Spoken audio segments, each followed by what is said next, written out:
change the. Repair technology. Okay. There are a lot of moving parts to this system. Take this opportunity to get So some. that is what we should do, just to say that everything has changed.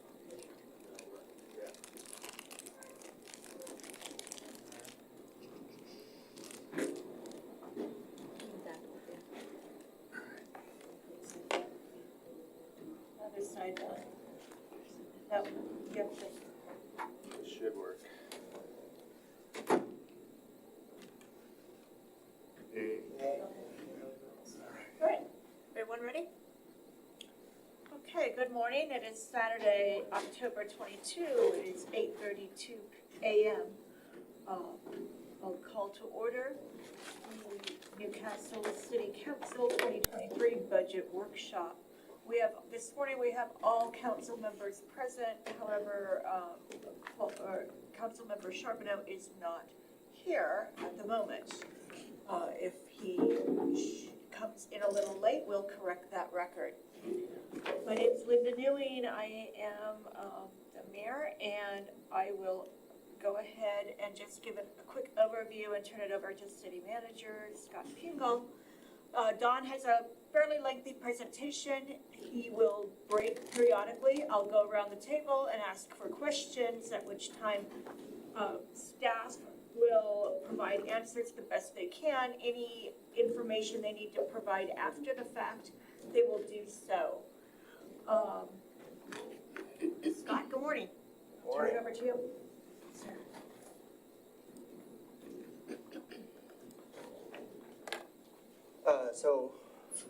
We're ready to go through preliminary 2023 budget. Just some highlights, I think, that were in the budget message, and then we'll go through. Appreciated the feedback on showing prior years. The biggest challenge to doing that in ClearGov is just that it doesn't, when we activate those years, we can't show them the detail to the line items because we don't have that detail to be out 2021 in ClearGov. So it's just a line item number. Again, we'll go through and we have the model, the forecasting model ready for this morning as well, so we'll get to that point also. We have assumptions preloaded and we can go through that. I think with that, I'll turn it over to Doug. So on the slides here, we have, what I tried to do is I explain what we talked about in last August, and then what are those changes that exist. And there was a new change as of yesterday. We have the King County property tax worksheets, and we hadn't had those before that. So new construction went up, and it benefited us about $20,000, and I'll show that in the slide as well. So let's see. So this is we had our first public hearing Tuesday. Took in public comment. We have two remaining public hearings. One is on the property tax and revenue, setting the property tax levy and revenue sources. We mostly talk about the property tax, as you can see. It's interesting. Then the second public hearing is for the budget itself.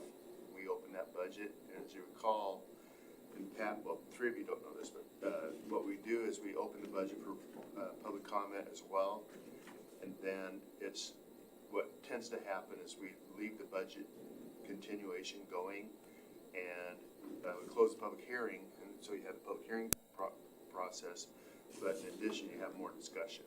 And it's my thought we would not bring an ordinance because we don't know what changes we might still make. In reality, in the past, King County has given us updated new construction numbers on or before November 1st.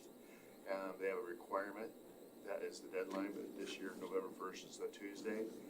So we may have changed numbers again. And it has been in the past significant. A couple years ago, even on their worksheets, they had increased new construction numbers. But we'll see what happens. I don't anticipate they changing a whole lot because we haven't had a lot of activity And let me explain new construction for property tax for a moment. There's two things that we're gonna talk about in the property tax deal. And so one of those is when we get new construction numbers, is from July of last year through, well, no, it's even more than that. It starts in, well, yeah, it's July of last year through about August of this year. And so they file those, the assessor goes out and does routine samples. Just to be aware, our assessed valuation increased for Newcastle $1 billion, over $1 billion this year, a 32% increase. That's huge. That doesn't mean more money for the city of Newcastle. In fact, it means less over time. And the reason it means less is because we only get 1% of the revenue from the base year. And what changes that is the levy rate. The levy rate goes down as assessed valuation goes up. Well, when you calculate new construction each year, when I first started here, it was about $1.60. And this year it's about $1.30, okay? And next year it's gonna be $1.04 because of this huge increase. Luckily, we get based upon new construction, and it's about $80,000, I believe. That $80,000 number, if it's calculated next year because the levy rate dropped, we will get 30% less, basically is what will happen. And so our rate went from about $1.50 in 2016 down to $1.04 for next year. So that's significant. It means less money to the city.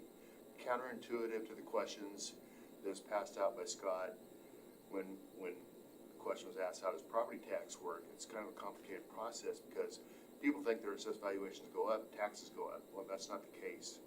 It goes up by the limitation, which is still 1%. And if everything's equal and nobody else raises their taxes 1%, like the school districts or no bonds or what other jurisdictions do, your property tax won't go up, but the 1%. So, and we're only about 11% of that total value anyway. So that's a property tax 101 for the short run. And so that discussion will happen on November 1st, and then the public hearing for the budget. So with that, any question before I move on? So hopeful, go ahead. Sorry, is the 1% to like a specific property owner, like a 1% overall increase in taxes, or is it 1% of what the city gets? It's just 1%, no, it's not a 1% on your taxes, it's only 1% of the increase that goes up, not 1% overall. Oh, okay. Yeah. So when we get $50,000, let's say, or $60,000 in property tax, you divvy that up over the properties. Let's say it was 4,000 properties, that's not a lot of money. So But it's not even based upon that, it's based upon assessed valuation of those properties. So the city says this is how much we're gonna collect, plus 1%, and then that number is spread out over everybody. The entire number, yes. Dawn, just one moment, please. Just for the record, Paul Charbonneau has joined us, and it is 8:39. Thank you. All right, so then, after the November 1st public hearing, the second one, it'll be the third one in total, third public hearing, and we go through the council meetings. I don't know if we're gonna have another workshop or not, but anyway, after we go through those and we continue, we have to approve the property tax one by November 30th, and you lose the entire property tax. That's a penalty clause. And the other thing we have to adopt is that by December 31st is the budget. But what's in the schedule is to adopt it by December, whatever the date is, I said, first meeting in December or the second meeting in December. And we've always canceled the second meeting in December, so we would have two meetings unless we extend it after the first meeting in November after the public hearing to continue. Okay. So that's the calendar. And then what I want to do next is go through the changes. So first revenue, okay. Okay, so as I explained, property tax increased $23,000. And then, we looked at sales tax, there was some discussion at the last meeting about that.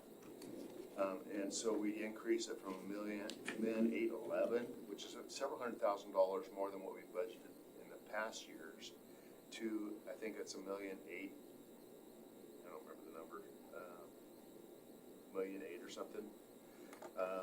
And then we had some grants for community development on the comp plan that's planned, and so that number also increased, $137,000. One of those grants is over 2 years, and then there's one that's entirely for next year, and then there's one that's spread over 2 years, and that's the way we reported it in the report for revenue.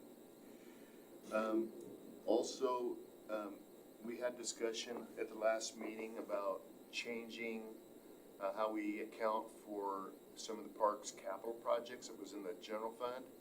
And so that required a transfer from REIT to both facilities and parks capital. So that was done, it's different. And so that also shows up as revenue because it goes into their various funds. And then I had to reduce, there was a duplication on one of the swim grants, $100,000, that's a reduction. And then earth fees, we reduced by 27.8. And so there was that's the changes in revenue. That earth revenue had something to do with the fees that we collect by the other departments, because it's an internal service fund. And before I leave revenue, is there any other questions? Questions for Don? We know expenditures. What I did there is I showed every department, okay? And in each of the departments, there are changes into the budget. Scott wanted to do another round with all of the department heads, and so he did that. And there were some adjustments made to each of the expenditures. That's one savings. The other one was we had budgeted 10% because at the earlier onslaught of health insurance, we thought that health insurance would go up. People have been using health insurance like crazy. COVID, everything else, we thought the rates would go up. They actually went down to 4.5%. So 4.5% increase over last year, but it's down from what we presented in August. That had a pretty big impact, about $60,000 overall, but I break it down by department. Some medical insurance actually went up, and that's because we've had staff turnover, and as staff turns over, the selection of benefits, it changes, okay, based upon the selection. So that had an impact, and then due to Scott's contract in the executive department, we adjusted a little bit with his salary on that, because I didn't know at the time. And then so you'll see this kind of the same things that happen in salary and benefits, and that I just outlined it for every department, basically. There was a couple things that we changed. Scott was able to find a couple $1,000s in Newcastle days that we cut, so that was reduced. Finance, I reported it at the last finance committee that when Chris had reported to city council, the audit does not have the accountability audit in it this year, and I had assumed it was going to be done. And because of the single audit being prepared by all of the other agencies in the state couldn't get to it. So they're going to do 2 accountability audits in 2023, and so that's about an additional movement of about $10,000 that was added. Maybe no, it's more than that. It's about $15,000 added to the finance department, and then I lowered the projections in the 2022 to reflect that change. Okay. So that was a change. It's actually an increase. Also, we got updated numbers from the police department with talking to King County. That cost went up significantly, $51,000. I'm gonna take a breather and let Scott discuss that unless you want me to. Yeah, I can do that. So, yeah, the updated numbers are just because in August they weren't done, wouldn't working through their labor negotiations and whatnot, and they got through that in the last 2 or 3 weeks, and then sent us the updated numbers. Their kind of basic summary was the numbers are, the biggest impacts are on labor. So for King County Sheriff's Office, staff are getting 10% for 2023 plus 6% retro for 22, so they're getting 16%, and then they'll get a guaranteed 4 into 2024, and then up from there depending on what the market does. And so that's the biggest impact. So that's definitely something for us to pay attention to, I think, for a long time. And I certainly don't know that I've ever been in a situation where you go the other way. So generally, when you contract with the county, it's because it's a way better deal than if you went in-house. We have to start considering that with just the big increase that it's been. I don't know that that's anything for us to do right now or part of this budget process, but certainly an exercise that Don and I will have to walk through. Because of what we've been talking with King County as well, the 2024 budget includes a 9% increase that's going to be rolled into it. I lowered it back to 4.5% after 2025. That is their recommendation as well. So not something that I changed in the 2024 budget. I know we only budget annually, and it could change. So we do a budget based on a single year, which is 2023. But in 2024, it's going to go up. And when you base that, that's significant. I mean, we can talk about the dollars, but it's just police and fire by itself is, what did you say the number was? I don't remember. 600? Well, it's just the increase, 22 to 23 is $679,000. Yeah. Our 1% is only $60,000. It would take us 10 years of 1% just to catch up for 1 year of public safety. It's just unsustainable. Okay. Then animal control, I increased it by 1,000. In community development, we had a salary adjustment. Again, it's based on selection of benefits and planning. We reduced some of the things by $45,000 in total in planning overall, planning and building, and changed the increase $10,000, which is offset by the revenue. We didn't increase. So when Steve Ossenthorpe did the professional services line item, he included the professional services for that, but what we didn't do was the grants. I didn't know about that at the time we did the budget. So that's a change. And then we also reduced, because Mark's going to be more hands-on, he reduced the professional services by $10,000. So that's something he's going to do in-house. With still help from the grant, and then the grant is just extra revenue for us, helping offset those expenditures. Comp plan is a big deal, and that's why it's significantly higher compared to the previous years, so you can't really trend stuff like that. Just for council benefit and staff, because I don't know if Jeff knows this or you, but as of yesterday, at a request of Councilmember Clark, I included 5 years worth of history in ClearGov. So if there's questions to be asked, I'll leave that to the departments as we go through it. Okay. The parks maintenance, salary and benefits again, we've switched some things out with the maintenance and seasonal staff. So Jeff, I don't remember if that was related to not hiring seasonal staff and using services, I believe, right? Okay. Overall budget, it just moved from salaries to professional to maintenance and budget line item. Okay. And then the other big change was, I had mentioned it earlier, was we moved out the Hazelwood Stairway to Park CIP, and there was another 20. There was about $50,000, $48,000 we did that too. So that's that change, and it went to park CIP budget. And then the transfer to streets, I increased that 61,000, and that had to do with costs after reviewing the street budget more, so that increased 61,000. Between the revenues and the expenditures, we were able to reduce, let me see if I have that slide next.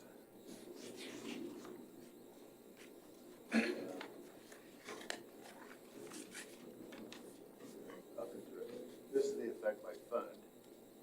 And then the general fund, as you recall, that slide shows 925,000 in the hole. It was 1.1, as you recall, when we did the August retreat, so we've cut almost $200,000, either cut or increased revenue. And so the net change is the benefit of 200,000 from the retreat. Well, and let's just point out, so the number was 946 when we posted the preliminary budget. The change is the update to the property tax. Yeah, so the ClearGov's gonna show 946, and the $20,000 difference is the property tax, and I decided not to change it because it moves too many sheets, and there's no way I could've got it done ready for today. So $20,000 wasn't worth a meaningful discussion until we get through all the discussions items we have today. So ClearGov still shows the property tax. I do show the sheet in here, in this, one of the slides, but I don't, I didn't put it in the ClearGov.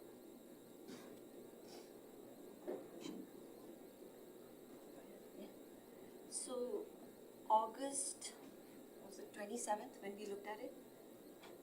I have the old sheet. Over here it shows 940, 835, so it was not 1.1 million. It was 1.1, there was two sheets, remember? We had omitted 180,000 or something for parks maintenance. And so we did an updated sheet, Okay. and that was part of the meeting that day. It was just a loose sheet that got handed out that day. Any others? Yeah, I have a Couple of questions done. Upstairs. After you're back up. No, go ahead.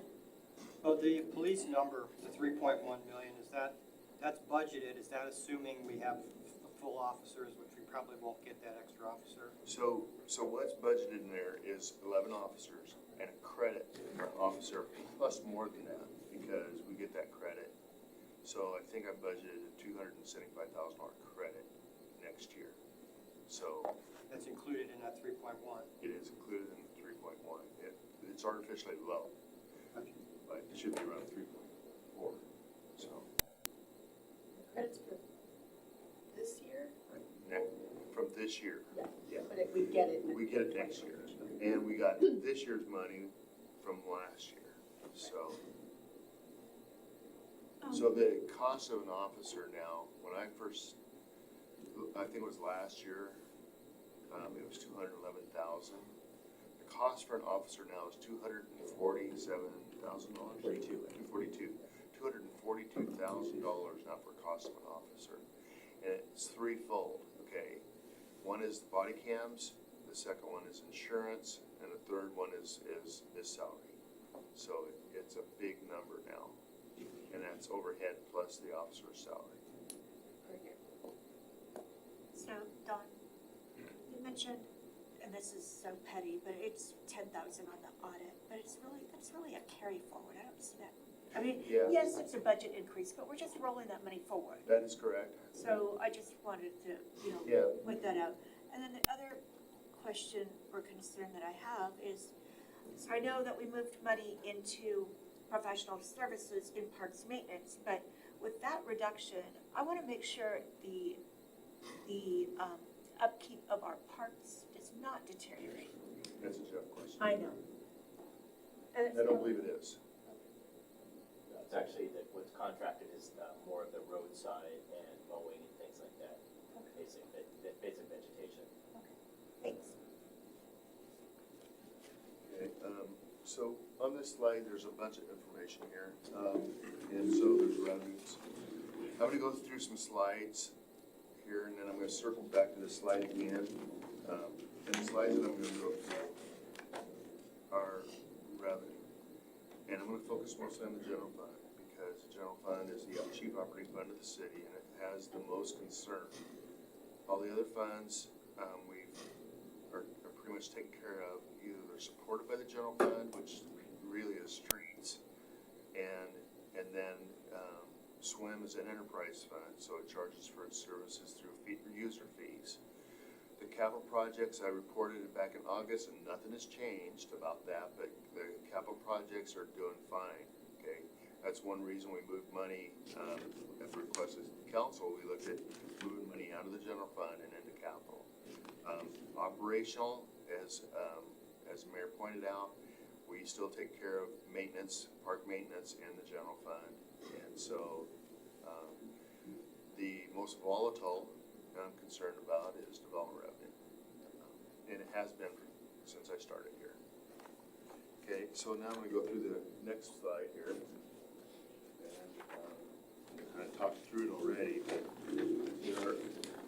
there's no new revenue sources in this budget for 2023. That's why it's negative. If you recall, the city council approved a sustainability plan a couple years ago, and we went through and put in a utility tax, and that failed. Okay, so now council needs to decide, and this budget does not include it, and I'm not suggesting we do, because actually financially, we're better off than we have been in years. The reason that we were able to balance the budget during the COVID was because we got so many events. Vacancies in police was huge. 2 years in a row, that was $700,000 by itself, okay? In monies that came back to the city from King County. So it was artificially lower because of that. So that's how we were able to be sustainable, okay? Going forward, we mentioned in 2022, this year that we have right now, that we have about $881,000 of ARPA money that funded through revenue loss the general fund. Now, I am perceiving that we will have a $500,000 surplus. And if that does happen, my plan, and I told Scott that we would not transfer $881,000 into the general fund. We'd only transfer enough to make a balance and retain that balance back into the cumulative reserve fund for future needs, okay? Let's pause just for a minute. I wanna make sure that everybody's understanding what's happening with that. The surplus is because of the $881,000. Okay. So if we took away the $881,000, we'd still be $300,000 short of where we think we'll be.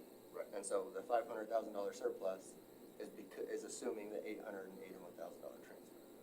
So what we're proposing to do is that we only transfer what's needed to balance and we leave the rest. And I need to interrupt for a moment also, because the volume level is very, very low.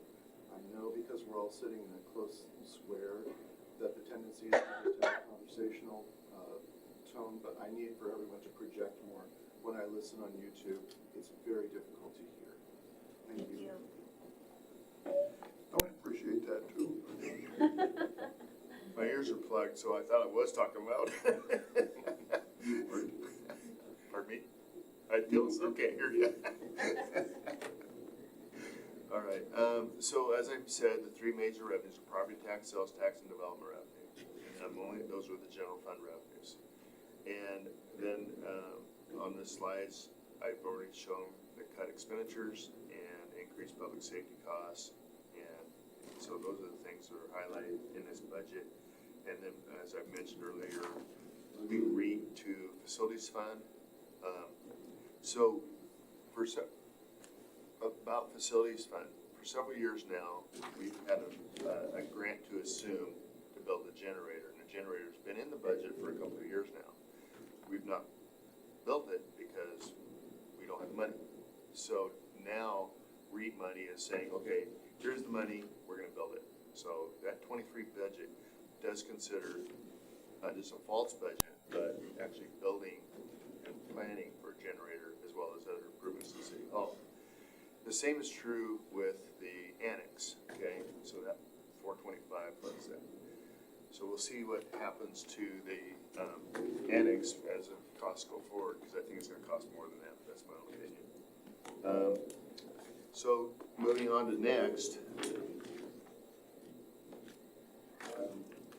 The property tax budget does include it's on, sorry if I would guys to where you need to be.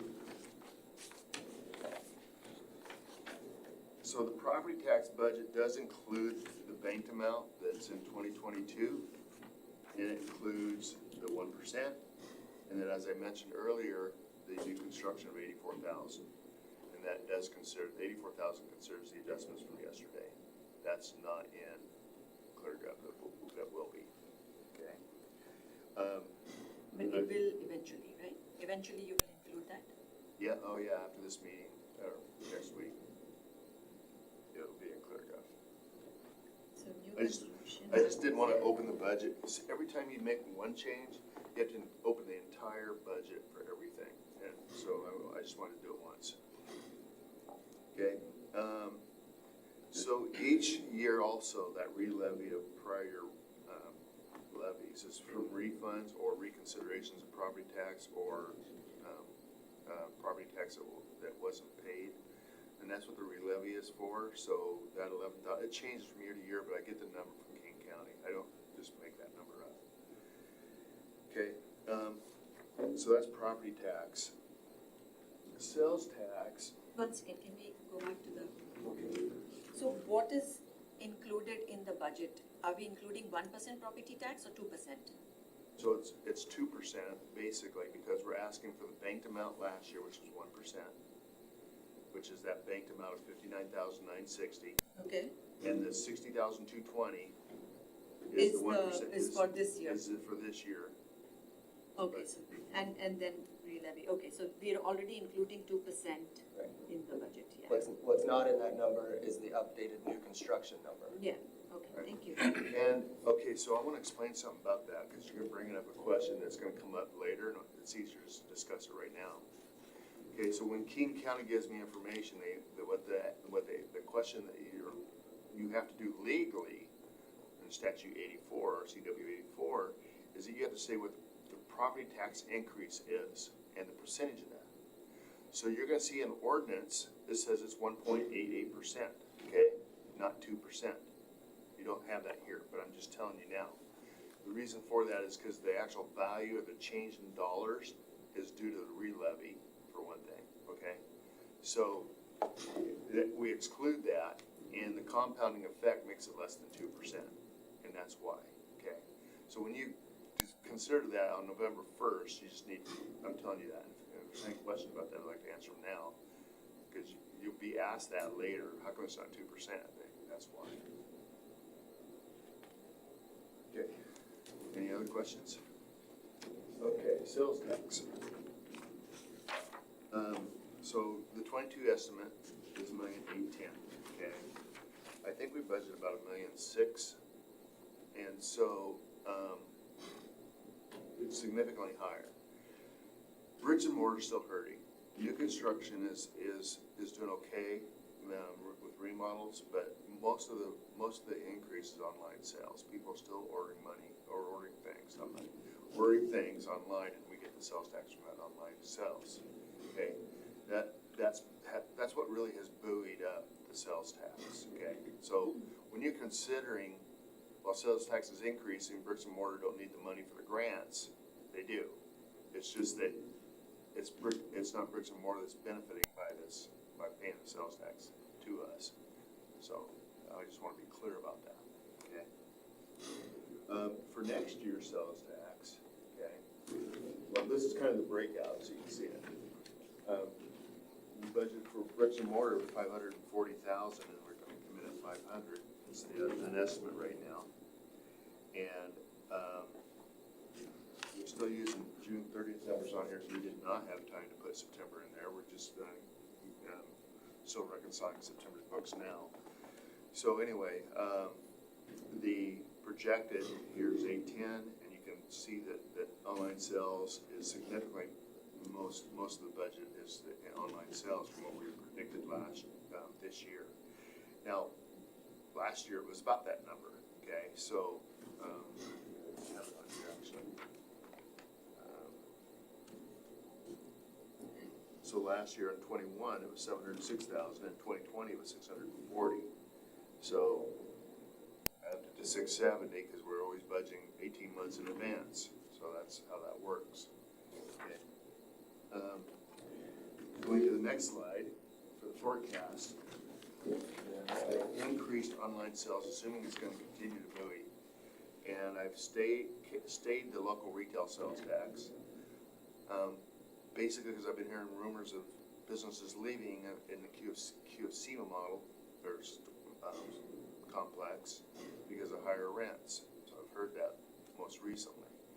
Don't know if that's gonna happen, but I did lower it $20,000 because a couple of those businesses create that kind of revenue. So it hurts the city in the long run should they leave and not refill that store. I hope that's not the case. And if it changes, we can change the revenue later. Okay? So that, right now, in August, I budgeted this $8,030,000 and $8,011,000. That's what I think I did. Go with my memory here. Anyway, and then 24 goes up, same thing, it's a forecasting model, okay? And again, we only budget on 23. Now, sales tax and property tax have been predominantly the most stable, very predictable, although it's increased and higher than I thought it would do, and it was kind of a surprise from COVID to now. And it's because the new construction element makes it still a bit difficult. That number has been higher in the past. Any questions before I move on? Sales tax? So you think the local retail sales will just remain flat like that? You know, I don't know. I think that it could increase $20,000-$30,000, but and we could up it even from that. It's just that it's hard to, because I just saw the most recent sales tax number for this month that we just got, and it's way lower, and it's 2 months behind. So I'm being cautious right now because with inflation, people are not eating out like they were. And so we'll talk about inflation in a moment, but that's a big factor on, well, two things going on in revenue. One is that doesn't benefit the operations, is inflation helps us with real estate excise tax because of the assessed valuation went up 30%. Mortgages and real estate sells at a higher value, we get a dollar amount of that value, so that you see REIT revenue just buoyed. Plus, we've had 3 major projects sell in Newcastle, all apartment complexes. So when that happens, we get more money for construction, which is why it was a great idea to go ahead and move some of the parks capital out of there and have either parks capital or REIT paid for. Well, REIT is paying for it. So anyway, so that's a positive.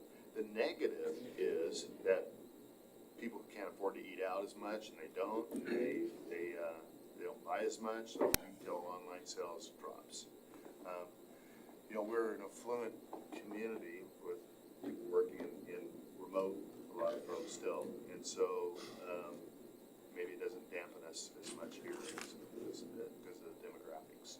Okay. So development revenue. I'm already on development revenue. For the sales tax, nothing has changed since yesterday, right? No, that was changed. It's already reflected.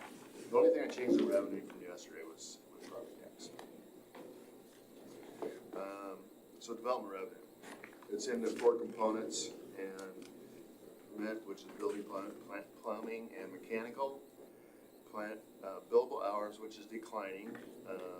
It's declining because of the way we do things, business now, as opposed to what we did with developers when we changed the fee ordinance last year. Okay, and so that fee, we used to collect about $170,000 in billable hours, because all the planners would do projects. That has dropped significantly down to the estimate this year is 20,000. Actually, I think it's going to be closer to 30,000. But still, it's way down from what it has been. Okay. And then revenue for 2022, as you can see, is at 765, and that is way below. Let me go to the next sheet here. I'm horrible here. I should give you the remote. Anyway, so this here's a breakdown of the projections for development revenue. Still 765. It's still low when we did, I was looking at September, working on, some accounting, later this couple days ago, and so, it's still lagging. And so that number hasn't been moving at all. It is starting to come in, like, I talk to Ash all the time about where we're at with stuff, and so it sounds like some projects still might come in, but we've only got, 2.5 more months, so we'll see, okay? Any questions on development revenue, because I'll get into the forecast in just a sec. I do want you to note this, though. Take a look at that. We budgeted 942, and it's coming in at 765, and it's because a number of projects didn't get done in 2022, they deferred it. That deferral is related directly to the higher interest rates. Okay, people are saying, whoa. When I'm talking to realtors now, and real estate agents are telling me that the average home price, I don't know about Newcastle, but in other parts of the state, has gone, or not price, but the mortgage payments have gone up over $700 a month. So that's a lot. Okay, so here's the forecast. We're predicting 1.3 million, and the reason 1.3 million is those are known projects. I want to caveat known projects, because I've never worked anywhere other than Newcastle where we go out and talk to the building department and try to find out how many projects we're actually doing. I've never done that in my entire career except Newcastle. What's kind of nice about it, well, it's a labor intensive for number one, but number two, we know which projects aren't coming in when they say they're not coming in. And so I outlined them. If you read the narrative in the development revenue on ClearGov, it tells you which ones are not coming in, okay? And so I define what those are. But and every year, the reason that 942 was up there earlier for budget is we know those projects. Well, again, in 2023, the reason it's 1.3 million is we also know those projects, okay? And there's four major developments, and they're all subdivisions. And so the problem with subdivisions, and Mark, you can chime in here, please, but the problem with subdivisions is it's based upon affordability still. If people can't afford what I said earlier about a $600 a month increase in their mortgage payment, they're going to slow down. I think I said this in August. When we interviewed for the front desk, one of the applicants was a escrow agent, okay? And she got laid off along with a bunch of other people. I've shared with you guys during the council, probably inappropriately, that I hunt. When I was up hunting, we'd go up and visit another camp, and the hunting buddy above said his wife is an escrow agent in Coeur d'Alene. They had one application in all of that week, okay, all of the week before. My point is that we're starting to see that slow down, and I see it and I hear it, okay? So, anyway, I think that might have an impact on the subdivisions that are planned for Newcastle in a negative way. But it counterbalances, because from my experience, everyone that has already expended money to get entitlements continues with the entitlement, but does not build the unit and sell it.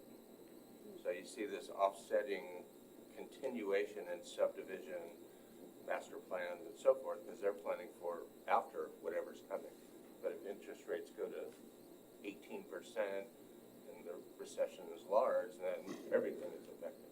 But if it's short and small, hard but short, they move right into the next time period. So the unknown is what we're facing next year. But if somebody is expending $1 million on entitlement, they're not going to stop with the very next segment and not spend the consultant fees and the city fees. They want the entitlement recorded so that whenever the economy takes off, all they have to do is get a building permit and move on. So, the money that you're predicting we're not gonna get from 22 from development revenue, is that rolled into the budget for 23? Some of it did, and some of it just, Steve took it off the plate because they haven't done it in 3 years. And so we, for 3 years, been saying they're gonna come in, and they haven't. So we just took them off the plate altogether, and I list the ones that we did, and there are not as many of those. Some of those have been rolling for 3 years now. And to Mark's point, on the, they'll come in for the building permit, but if they don't come in for the building permit, as I said, the applications, right now, the mortgage rates with Home Street Bank are at 7% and 8%, and on top of that, you gotta pay two points to get it, on top of it.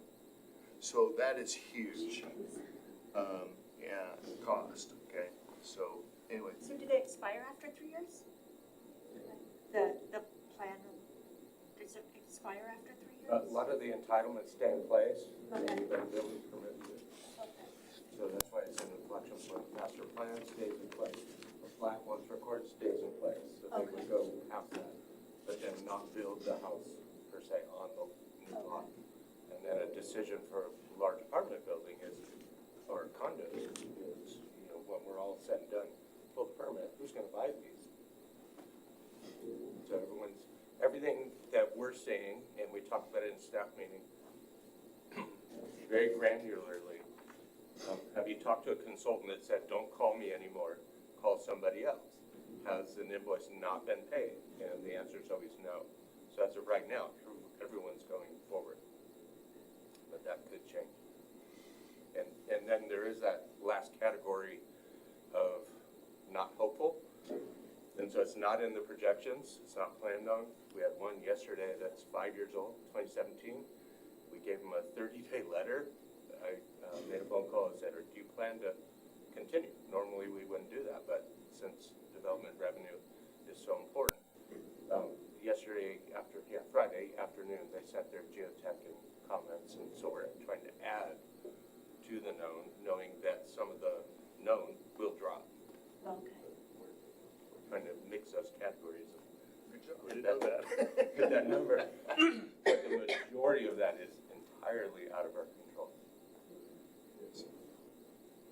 And that's why it's so, because it's so volatile, it's hard to predict, even though you know what the revenue is. And when you're planning a budget with public services and your three major revenues are those three, it's significant when you're talking about this because go back a couple slides, you see the history. In 2018 it was $1,000,003, but 2016 it was 876, and that was with billable hours in there that we don't do now, 162,000. So it's the trend line. There is none. Okay, so that's the problem. All right. Anything other questions on development? Another thing we are seeing is that some of the companies are backing down in the neighborhood. Microsoft is laying off 1,000 people. T-Mobile is laying off some people. So when the industry starts backing down, it's going to affect us. And we haven't done any backing down. Even through the pandemic, we kept our people, our staff at full bore, and no cuts in pay, no cuts in hours or anything. Well, there's two reasons for that. Okay, first one is we're already lean. We're as lean as you can possibly get, unless you want to cut parks or something else. And the second part of that is we only have 3 revenue streams. 2 of the 3, I used to say sales taxes was volatile, but with online sales, it's not as volatile. The construction element of that is, but the rest of it's not. So that's kind of a blessing. Same thing happened in 2008 during the Great Recession. When the Great Recession hit, it was all mortgage based, okay? And if you are in a slow growth environment during those time frames and you didn't have your revenue stream wasn't dependent upon development revenue, you survived fine. The problem with Newcastle is we depend upon that for, at least 700,000, and this year 1.3 to balance the budget, and we're still short. Okay, so that's the dynamic that's going on in Newcastle. You want to add to that at all, anybody? So, Tom, Yes.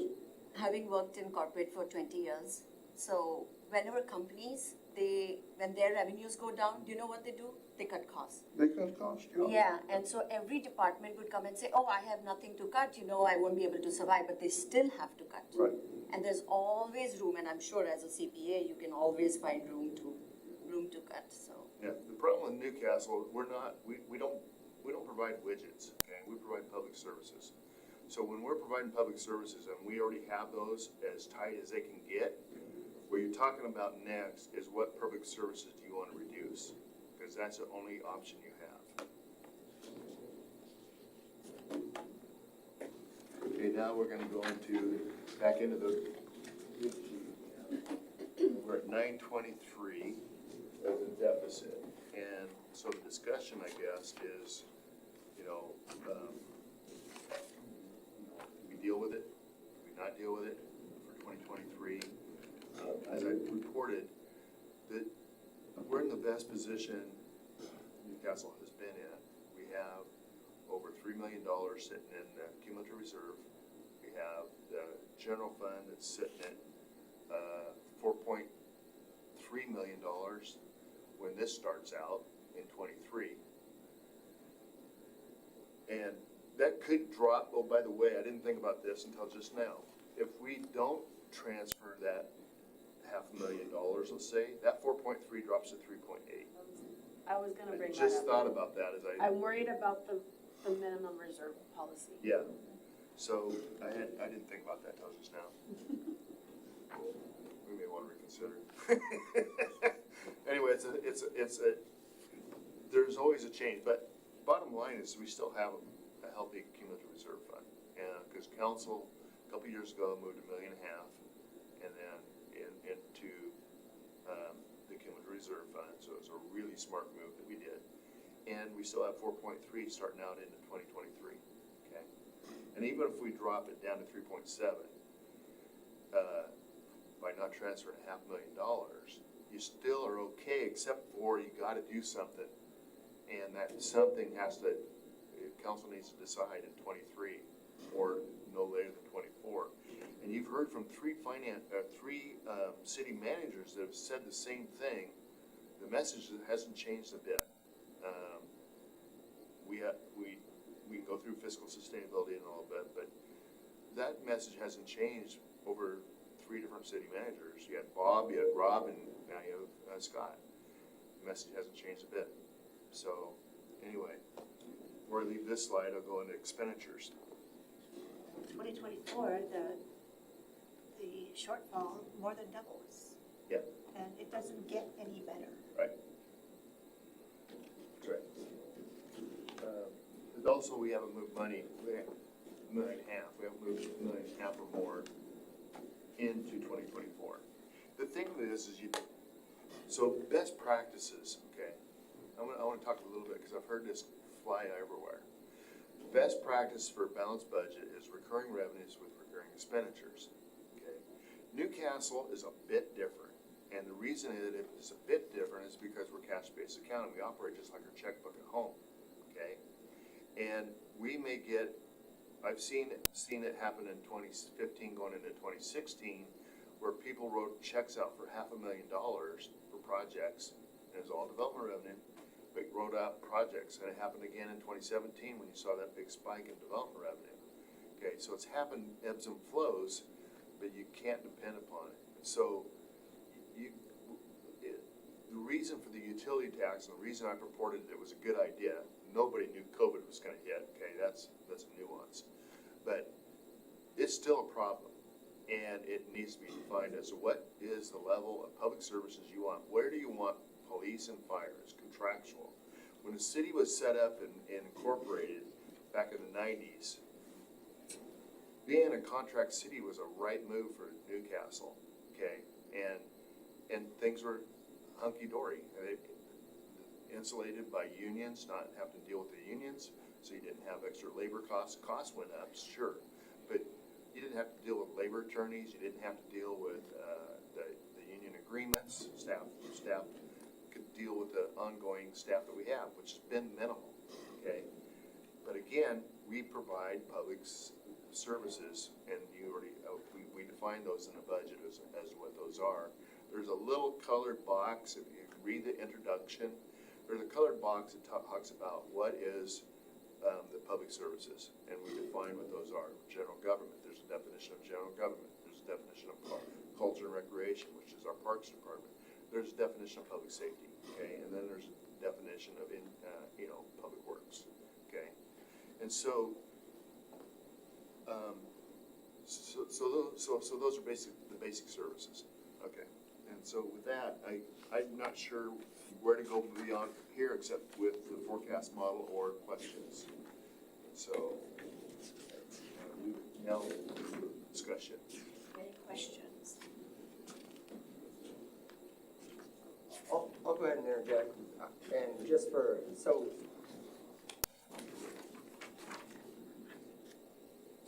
certainly coming in and being in the position I'm in, being a couple of weeks new, I want to try to bring that perspective. So I have 35 FTEs in Furcrest, which is half the size of Newcastle. 9 of those were police, minus 9. Previous city was half the size, had 26 staff if you take the police away. We have 28.6 in Newcastle, providing the same services. I think that's significant. And so, just for context, I guess. I think we're all happy to look at where we can cut. I think the biggest challenge with that is just that we also have to be compliant as a city.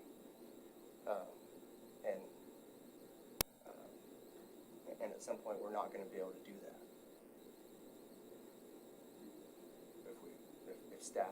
If non-public safety is where we're going to cut, and we have to cut staff, we struggle to be a city.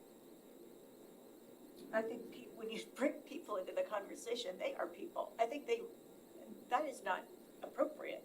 There's no fat in this budget, and we sure don't have a large number of staff.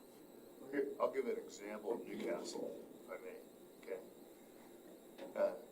We were in a round table here 3 years ago, and Carol, and I think it was Dave Mitchell, and I can't remember if it was you, Tom, talked about the project planner, and he didn't cut it right then. It was during a retreat. That project planner resigned. And what the effect of that was we had a $500,000 grant last year, and that project didn't move forward. It didn't move forward for 2 years. It's been in the budget for 21 and 22. And I guess you have to ask yourself, do the citizens of Newcastle benefit by not having enhanced parks because we had the money? I don't know the answer. You have to answer that yourself. But that was a consequence of a decision, okay? So we run lean. The reason for the project planner was to do some big project, and it didn't move forward because we didn't have the staff. It's an example of our leanness, okay? How efficient we are, or lack of when we don't have the people in place.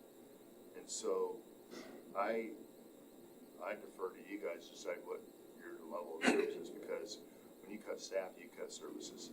That's just the way it is. Well, and look at the staff that plays cleanup. Jeff was doing the perks review. He can't do anymore. He's so far stretched. And it was Camille who cut that position. I very much remember that.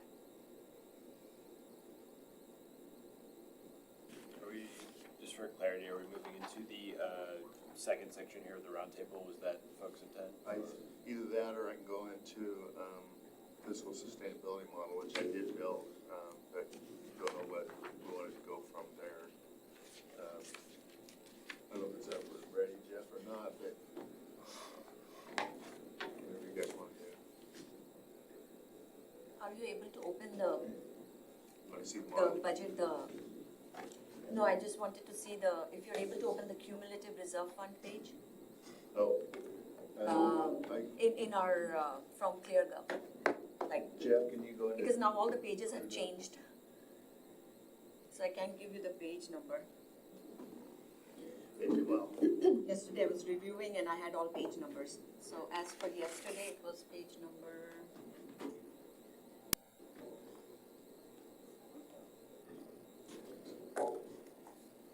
It was page number 204, but now it has changed. do, Google, because that works better. Now it's, I think, And it 231. doesn't work as Can you well. go to 231? Same.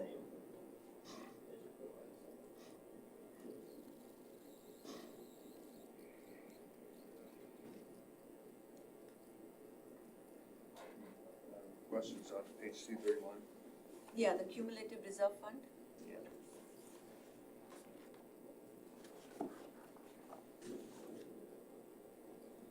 I have a 204, is it this one? If you can open it there, I can see it. You can't see that. Yeah, Jeff's getting there. I didn't know we were doing this, so I'm not really.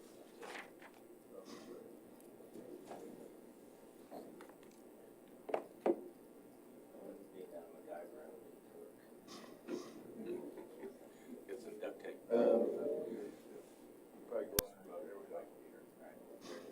And then, go to the digital book if you're not there. And then say 2023. Yeah, it asks us to sign in, I don't know why.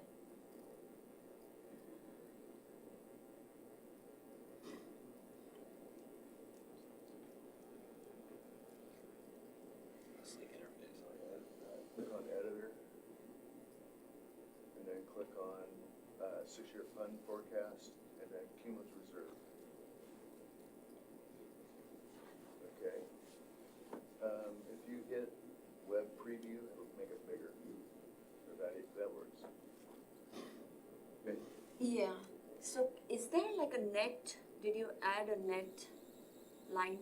You don't see a net line? Like net revenue less transfers or expenditure and like just before the operating, after the total expenditures? I don't know what you mean. Oh, you mean a net income? Yeah. Well, that is gonna matter because it's cumulative reserve fund.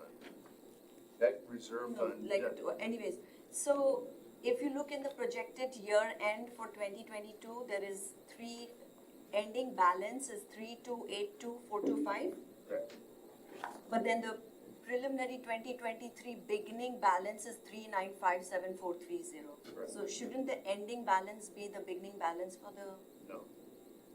So, let me explain to you the dynamics of that 2022 projection, okay? Because it is complicated. And the reason it's complicated is because we received at first, so we've gotten, the $3.1 million considers $1.5 million plus 1.7 million minus 881,000, okay? So what's in there that's transpired is that $3.4 million was a transfer to the general fund, which is the entire American Rescue Plan Act, okay? There was if you recall, on April 5th, City Council approved a resolution to give me guidance to spend that money as American Rescue Plan Act money. Then, in June, I think it was, we passed another resolution, or July, passing another resolution calling it the pandemic relief, okay?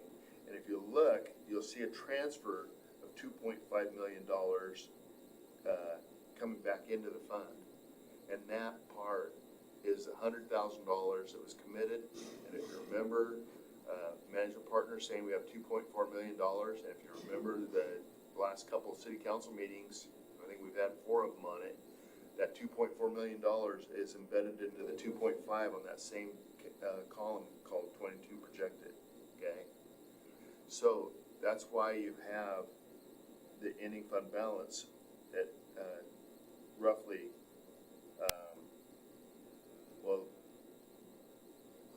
So you're saying that so if I look at the first line, 2021, the ending fund balance is 310909404. And then for 2022, the beginning balance is 310,094,400. Just a $4 difference. So isn't it like the ending balance becomes the beginning balance for the next year? That's my only question. Yes. So I'm just not able to So- follow what you're saying. So like, So is your question, what's your question? my question is, They don't match per. they don't match. Yeah, There is a, I is that an error or is that purposely? I upped the $500,000 thinking I'm not gonna transfer $500,000 into it and just left it alone. That's what I was discussing earlier. So it doesn't match on purpose, cause I increased it $500,000. I can lower it and put it back at 3.3 million. I'm pretty sure I'm not gonna transfer $500,000. I just wanted to see what that looked like if I did do that, which I will. So, well, Because we're gonna be, because we're gonna have $500,000 in savings. I from 2022's budget. You're right. Projected. Should be. They should be the beginning balance here. So mathematically, So are you, I mean, he's saying he's going to, you are correct. It's just that I upped it $500,000, because I'm pretty sure, when I'm talking to Scott, so I'd have to look at what happened. I'll have to look at what happened. Yeah, but you're right, so when the final budget is done, and then we, depending on what we do with that 881, you're right, though, the ending fund balance should be the beginning fund balance. yeah, that was my only thing. Let me look at my notes here.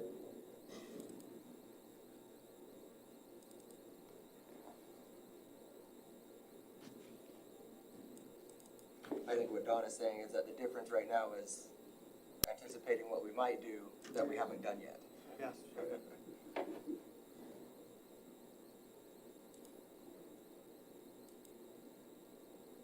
Which will change yeah, your ending 600. balance for 2022 also. Right. Then it will become the beginning balance. Right. Yeah, so either one of them is, Because you're looking at a projected Imagine. year-end balance. You're looking at a project, so, 3282, 425 is the projected year-end balance, yeah, not an actual.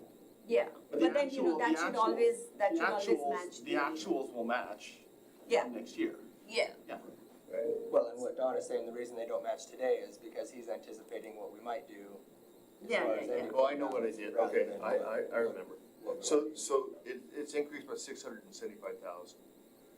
Okay, From the three. from the previous year. And the reason I did that is because we took it to city council that we were going to earmark $675,000 as a budget amendment. If you recall, grants and something else, and facilities was 675,000. And what I didn't do is reduce some of that, because we chose not to do some of it. But the budget was $675,000 for economic development. What were the three buckets? Anyway, what I ended up doing was double budgeting that, because Heath told me, Mark told me, he probably won't be able to get to that this year. So it's actually double budgeted in 2 years. And I think that's a good move to do, because I don't think he will be able to get to it, and that's what I did. So normally, yes, it would do that, but I have to show it one way or the other, and I want the flexibility of increasing the budget, so the 699 might be $675,000 less than that, okay? Because realistically, he may not be able to provide it this year. But if he does, I wanna make sure he has the money to do it. So yes, I did double budget that money for ARPA, or pandemic relief, I mean. It came to me just as I looked at the number. wages have changed. That's a good so- catch. See, I always catch things, can't get away. That was a really good catch, actually. Means you're studying it. I don't catch I'm fish, proud but of I you. catch these things. You didn't think it would be seen? No, I forgot to mention it because I forgot all about it. This whole, you know, everything has changed. I made some notes, but now all the pages are gone. So do we have to, like, does the council need to vote or make a decision on this idea of, at year end, 22 year end, make that adjustment so that it's just, No, this is a planning document, okay? So as a planning it's not an accounting document. It gets confused as that because we've always treated the projected and then later on in August, I'm adjusting all the fund balances to agree with everything. And doing a budget amendment, and that budget amendment then reflects what I'm gonna end up sending to that state auditor's office. So it becomes two things. It becomes an accounting tool then, just to report what happened in the past. But as far as this budget here is still a planning document at this point in time, right up until February of next year. So it's a planning document. And in a planning document, you don't need to make a change, except you can lower it to 675, saying I don't want to budget for small businesses, but you already passed a resolution directing me to do that, which is, I'm not sure if he's gonna be able to get to these things this year, so I budgeted in two places, both in the 22 projected, which you haven't seen yet because I haven't taken it to council, and I plan to on November 1st. So, So then whatever. so I'm glad Brian mentioned that, because I forgot all about mentioning it. So then, after the year end of 22, and potentially So, changing what we take from the cumulative reserve fund to kind of balance the 22 budget, if that changes, we would just make a budget amendment. yes. Okay. Basically, yes. Well, don't tell me if I'm wrong, when we'll have to deal with that and answer that question, well, when we do our true up in February or March, correct? So there's two, Say the there's same two thing in things. different ways. Yes, but but the council doesn't have to make a decision on yes, move the 500 or don't. Right. Yeah, Until we true everything up in February. Okay. but because what problem I mentioned, there's two things. There's that piece, and there's the piece of the 699, 130, that we may only spend 28,000 bucks on, or 30,000 bucks on. And the reason for that is because Mark couldn't get to the business grants. So I'm gonna put it in there on November 1st as a budget amendment. At 27.5 is gonna become 699, 130, because I can't legally spend it without appropriating it, right? And so we have a resolution that says, please appropriate it, which is what I'm gonna do. I would have done it last week, but I just didn't have time So this week. when it comes time to actually adopt this new budget, it's not gonna be double budgeted, is what you're saying? I will, because I'm gonna do the budget amendment for 699, 130. So the 27.5 becomes 699, 130. Okay, when I do the budget amendment. And if I don't, and then and so let's just assume that path for a moment. Okay. Let's assume the 22 path. I come to you guys with a budget amendment, which I'm 3/4 of the way through now. I come to you guys for 699, 130, and a final budget amendment for that column that says final budget. Okay, let's assume that. Okay. All right? Mark doesn't spend it. Let's say he spends the one that was already given to us for 25,000 bucks, which is in there. Okay, let's say he does that piece, okay? And not the other pieces. Sure. So then, there's that assumption. And that, when I do the budget amendment, I don't need to do anything with 22, I just didn't spend the money. Right? So this Right. number over here, let's say he doesn't get to it, I budget for it, increase to 27, I can't. Yeah. Let's go, I think it's go. Anyway, the 27.5 goes to 699, and the other column that says 699, 130, let's say I only spend 30 or 40,000 of it. Okay. Okay, so when you see it on the actual reports in February, March timeframe, we only spend 30, 40,000 of it, but the budget's 699, I'm under budget by that amount of money. The good news is I'm taking to city council what Pradama said, how come it doesn't match? I'm already assuming that I'm gonna budget it for it, because I don't have time in December to change everything, and if he wants to spend money in December, January timeframe, or let's say he passes out all the grants and says, I'm spending $425,000, okay, let's say that happens. But in January, he cuts the checks, we're cash basis accounting, and I need that budget authority to do it, that's why I'm double budgeting it. That's why. And so the numbers change on the column for actuals will actually change. I know it's a bit complex the way I'm explaining it, but I guess I just don't understand why we wouldn't just include that in the budget amendment, the first budget amendment of 2023. Because then we couldn't spend it in January. Oh, I see, okay. Okay. I mean, I'm fine with that, it's just, it does make it very confusing to the public. the cumulative reserve fund is not an operational fund, it's a capital fund, really.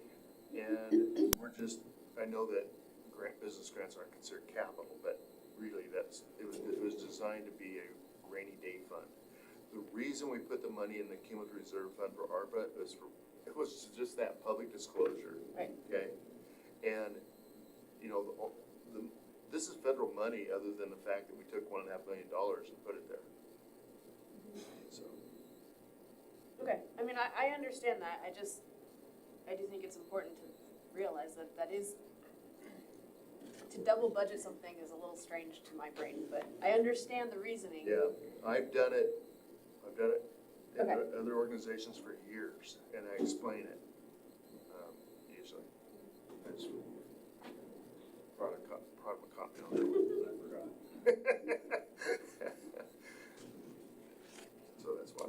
The only reason for it is just because of timing. If we had have passed and been March when we decided on the implementation action plan, there wouldn't have been a need for it. But where we may have be splitting between fiscal years, December, January.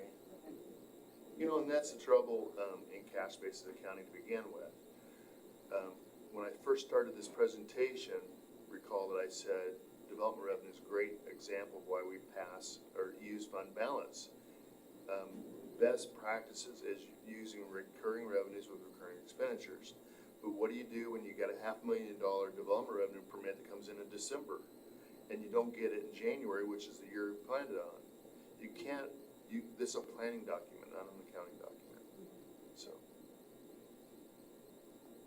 Any other questions for Don? Yeah, can we go to page 107 on that? The different forms you have. I'll tell you in a minute, Jeff. Just give me a second. It's the City clerk budget? city council. Okay. Jeff, you can go to the operating capital budget section at one tab. Nope, not there. Second column. Yep, operating capital above the green there. And then, Yeah, the first one. No. move down a little bit where it says executive council, that one. Yeah. And then it'll take it a little bit to populate. Okay, go ahead. What's your question? What is the professional services 10,000 for city council? Professional services what? Professional services, under services, you have professional services and you have 10,000 budgeted. Oh, Like, why do we, I think it's for the budget retreat, or at least part of it is for the budget it's gonna retreat. cost us 10,000? Probably would be the attorney fees if needed. That's generally We have what that in professional fees. no, No, that's it's in not council. executive.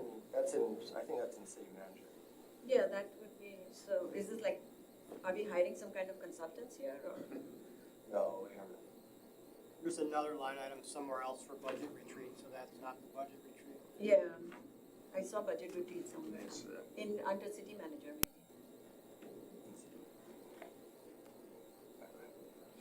It's not in the control option, otherwise, you know, again, if you just do control F and search, then you can find it.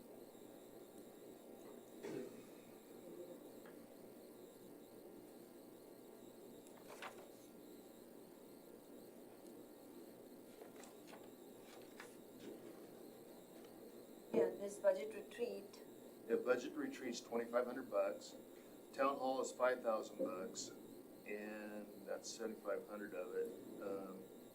No, that's a different column. That's under rentals and leases, Oh. professional services. I don't know what that is. Jeff, is there a note cited? Just a number? let's put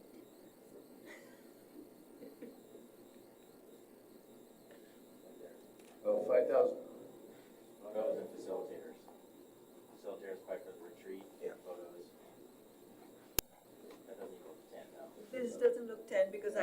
I think I saw facilitators elsewhere. I've seen facilitators elsewhere. Well, that would be a good example where we could use somebody I who think it's volunteers from the 5 and 5 community.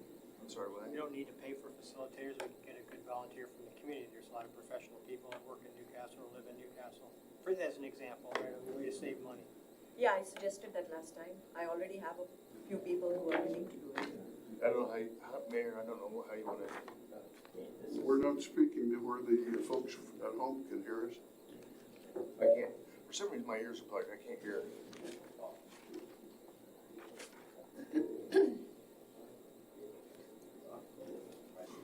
So we don't know what the professional services under the council.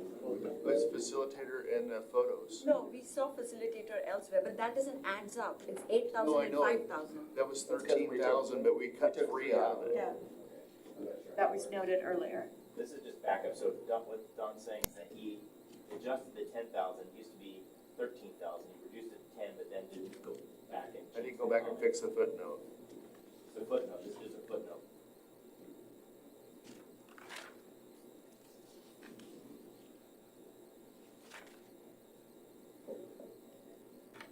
So there was a comment earlier, and, you know, I do believe you're sincere, Don, when you think that our government is lean, right?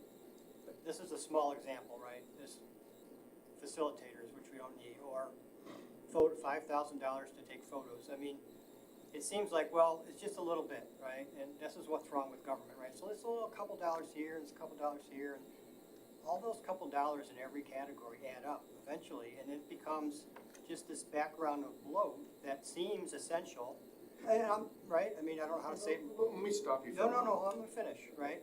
So we have these little and it's just, this is why eventually, you know, people get frustrated with government, because there's all these little costs that add up and people don't understand. What are we spending money on? It seems like we're just spending money, and it doesn't make sense. Like and this is just one example, right? We could probably pick up, if we had the ability to pick out the footnotes, like you guys do, we could probably find out more detail, but this is where we need to do a more detailed job. We're not gonna do it today, obviously. Going line item by line item and saying this is not necessary, or why do we need this? Can I just say that I just wanna point out that you don't think it's necessary.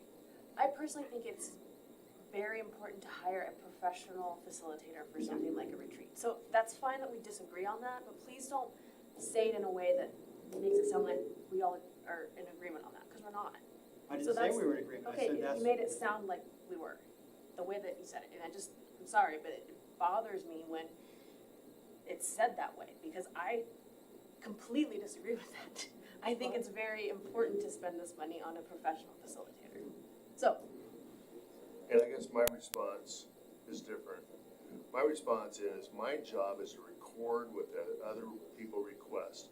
City manager's job is to tell me if he's gonna cut that. That got reduced by $3,000, okay?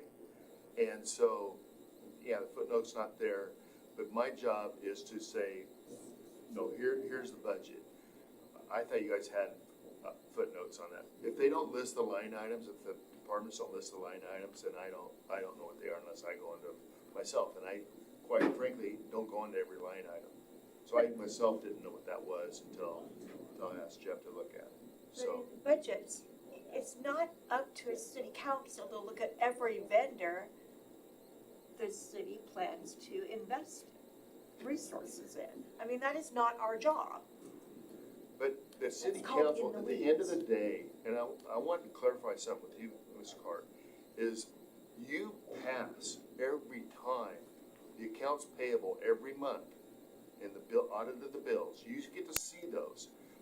I resent the fact that you say that it's bloat, okay, because it's not. You're the city council member that approves them along with everybody else. If you want us to see something that you want taken out of there, then let me know, and we'll look into it. But you yourself are approving these things, and so don't say that it's full of bloat when it's not. And I'm not talking about the audit, I'm talking about what we're projecting to spend next year, right? Which is what we approve. So maybe it's not our job to go through line item by line item, but it's our job to approve the budget. And if it includes line items that we don't agree with, we have a right to question it, You have right? a right to We have a vote right to on say it. why. You have Yeah, a right to vote on it as a group. And I will do whatever the council desire is. I think, maybe a break is in order. Take 5.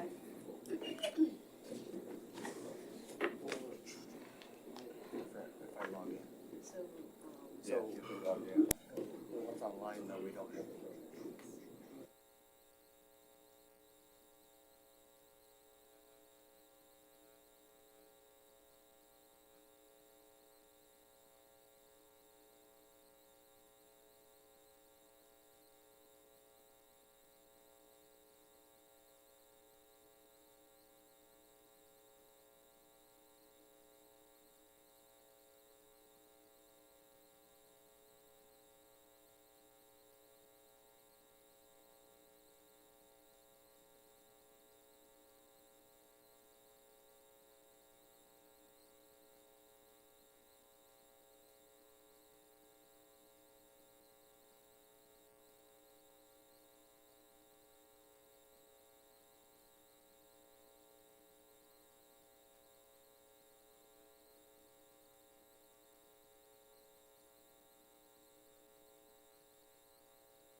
there's something I want to comment on that Scott brought to my attention, and that is, in the digital book, it doesn't have some of the line items that are made, so the way the book is written, and if you go to, like, the section that Jeff's in now, there's some sections that look in the, like, the city council budget. The city council budget has very high level stuff, and then it drills down on line items. Where we think it's meaningful, staff thought this, is that there's line items that have what they call sub-line items to it, like memberships, for example. The reason that comes about in ClearGov is because I'm the editor, and I made Scott an editor. Before him, I made it Bob Larson. Before that, it was Rob Wyman. City managers and myself are the editors, okay, and the senior accountant.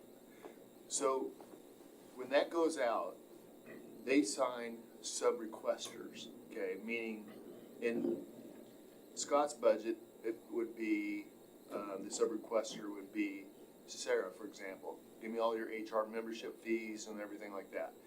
And so that's why you see memberships maybe, or insurance spelled out more specifically.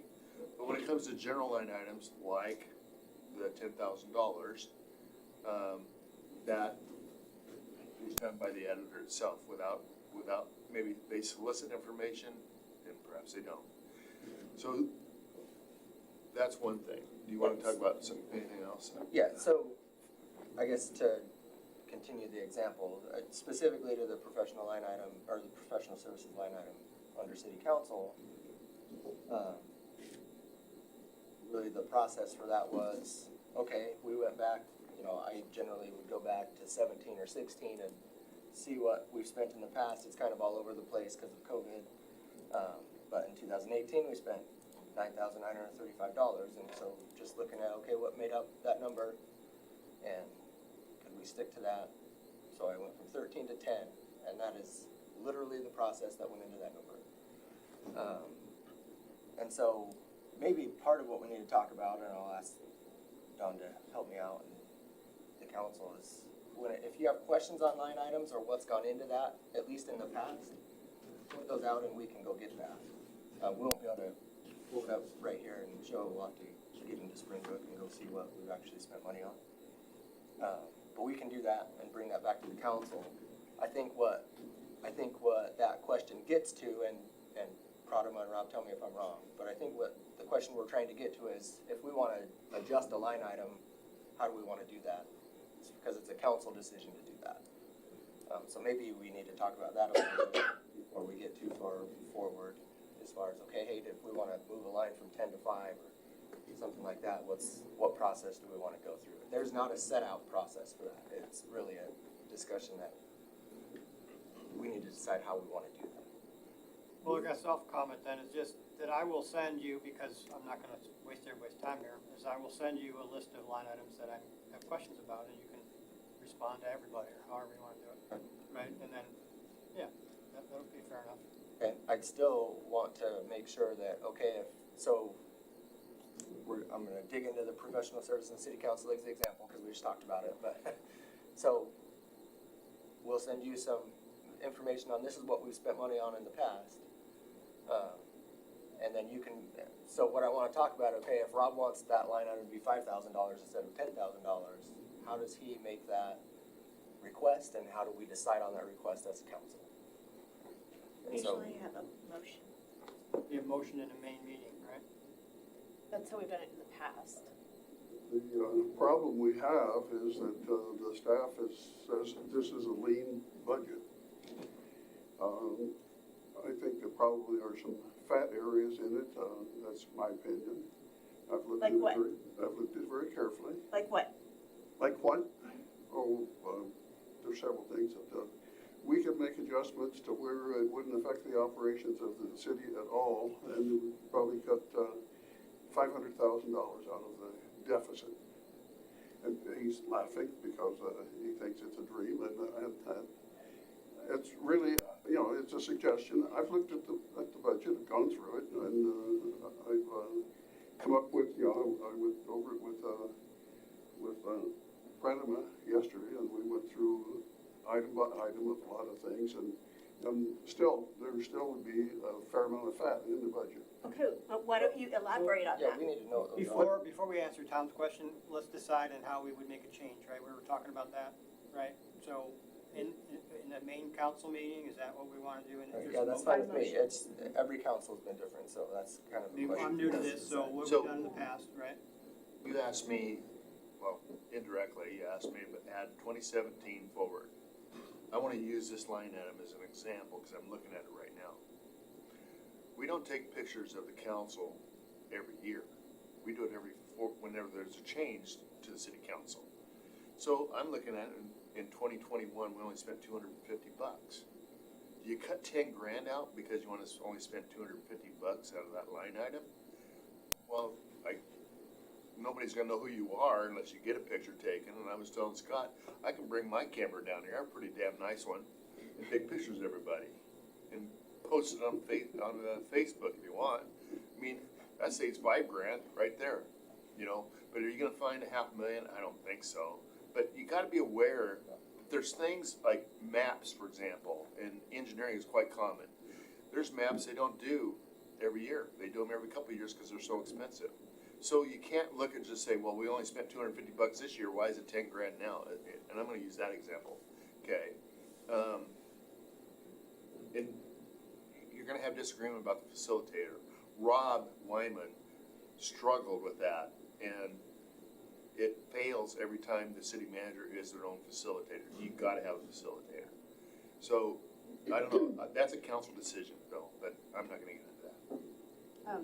So to your point, Rob, I think it's appropriate to talk about, like, I think we, typically in the past, this part is to discuss what we're thinking, what is bothering us, so it's not a surprise on the floor when someone makes a motion. So I would love to know what you've found that you are interested in cutting, because I wanna know that so I can process it and think it through and find out if it's something that I would support or not. So I feel like this is the time to bring up those ideas, and then everybody can just go home and process it, think about it, and, you know, do their own homework.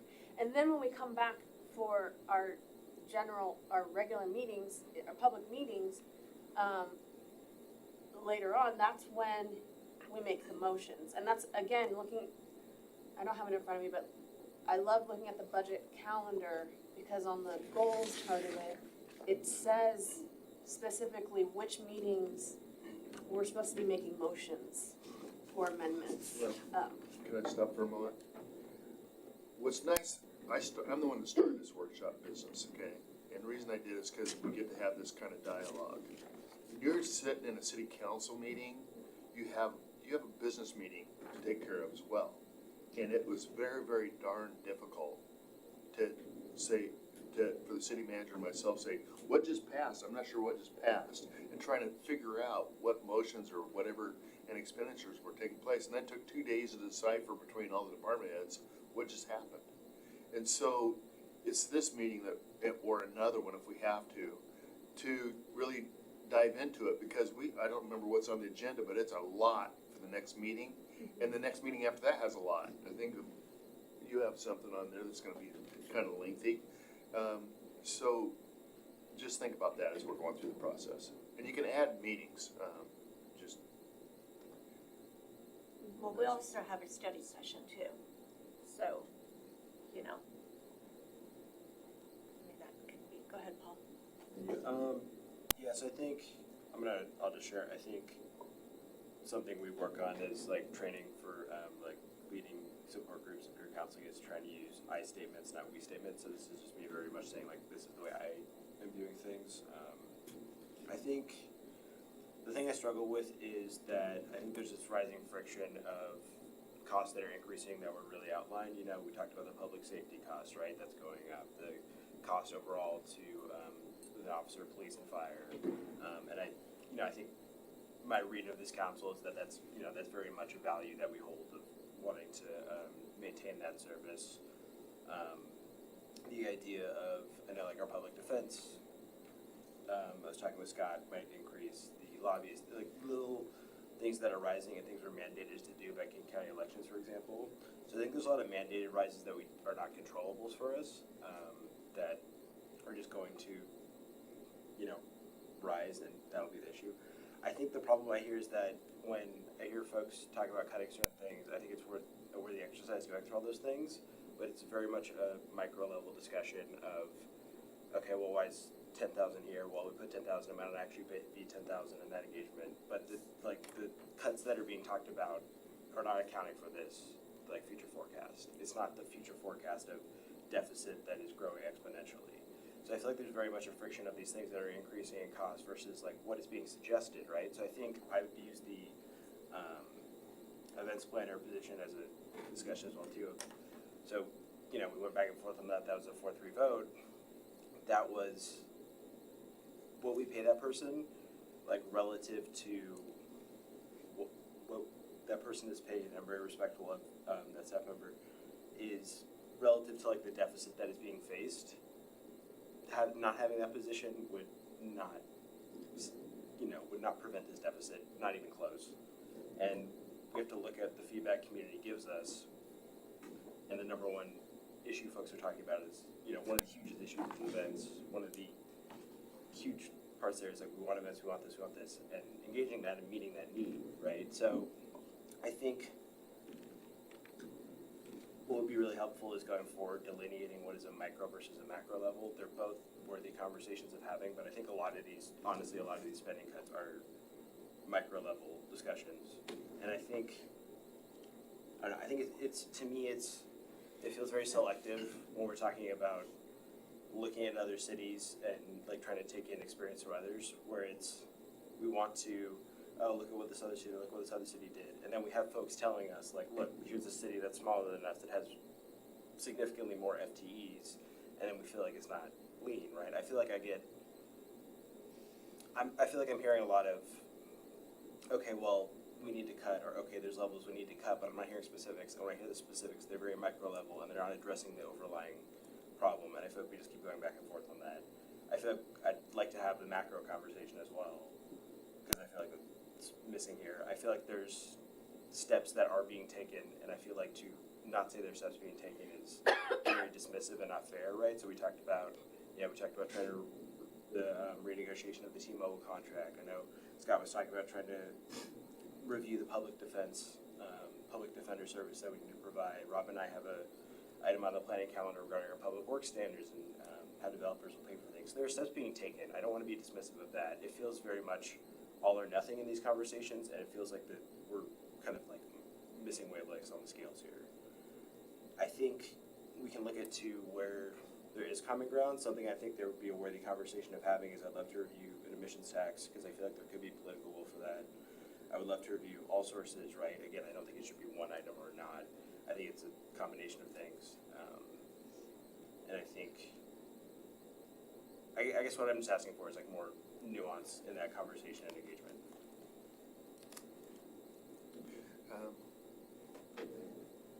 Very perceptive, because when I built the fiscal sustainability model day before yesterday, kind of finished up, Scott and I went through some things.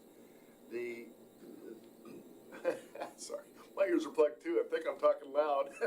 Anyway. They want to hear you. Anyway, when I built that, your perception about changing things is very perceptive, because when you go to change some things, it didn't move the needle, okay? There was drastic things that needed to happen to move the needle.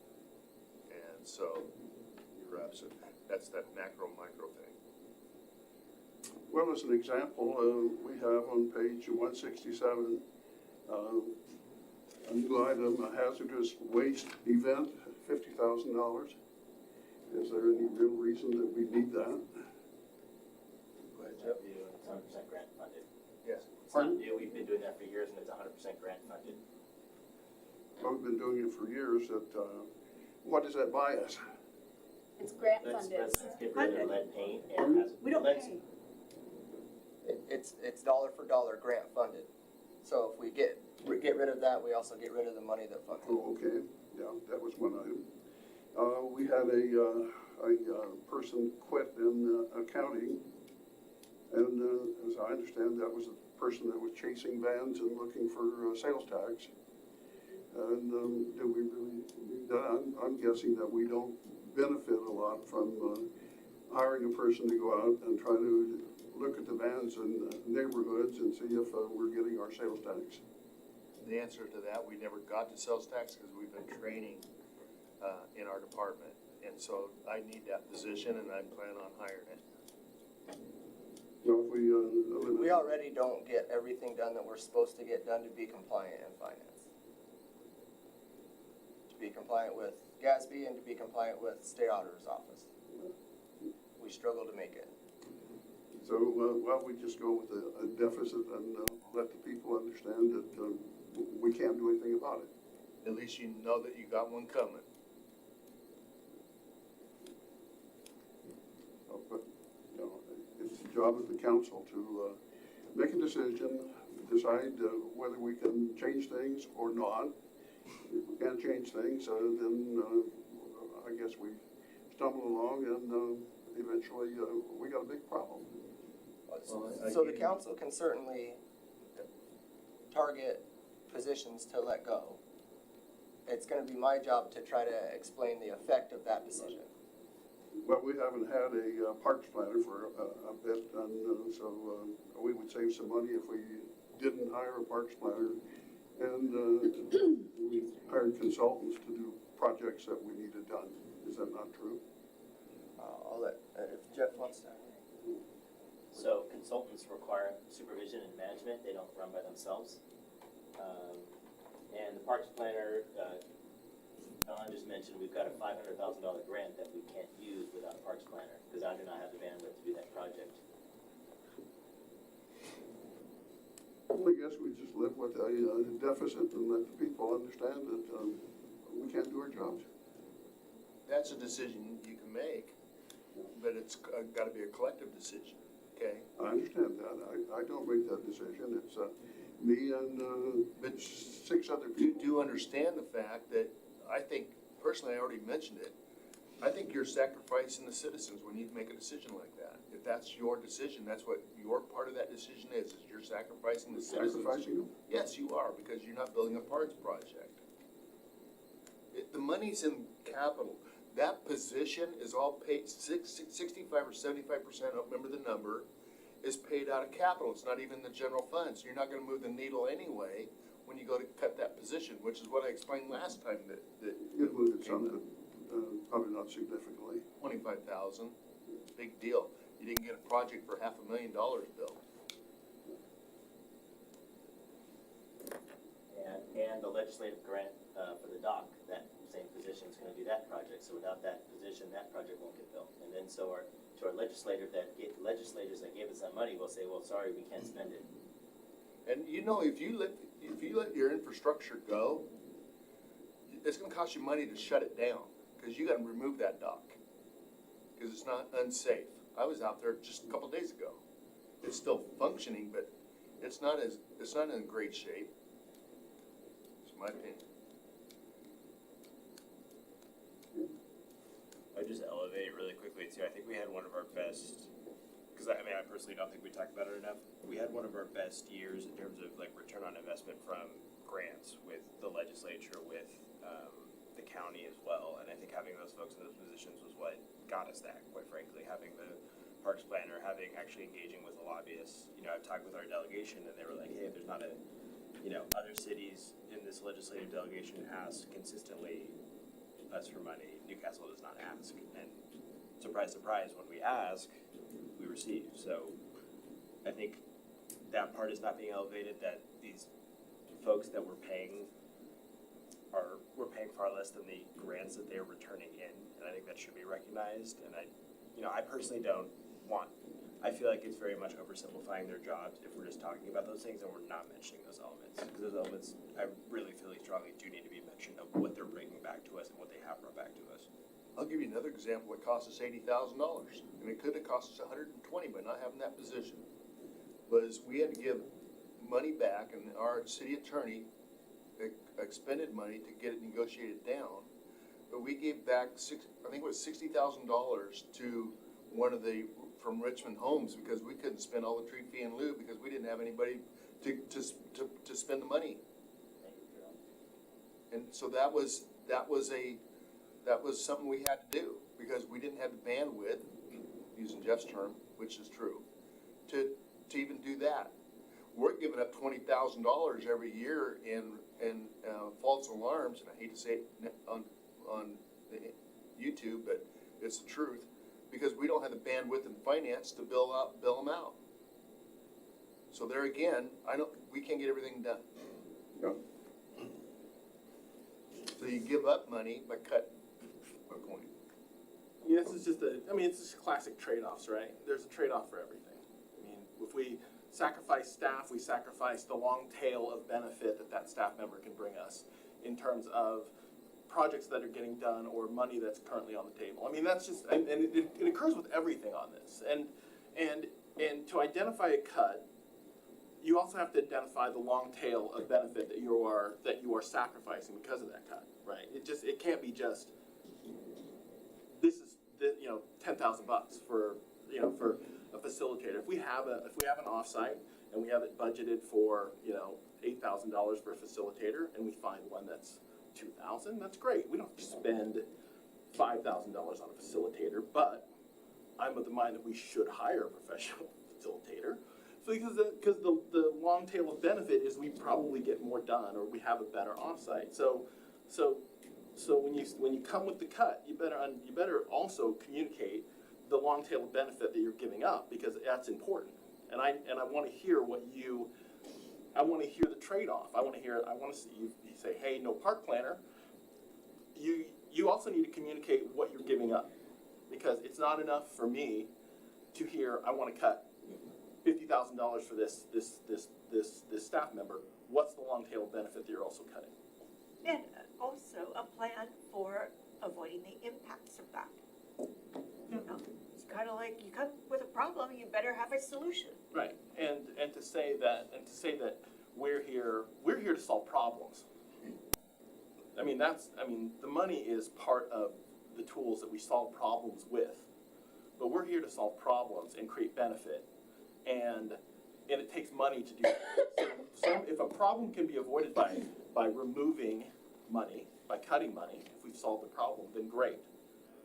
But my sense is that at this point, if you're cutting money, you're either not addressing a problem that we could be, or we are leaving benefit on the table that we could be putting back in the community. So I want to hear that from the cut discussion, and I'm open to hearing it.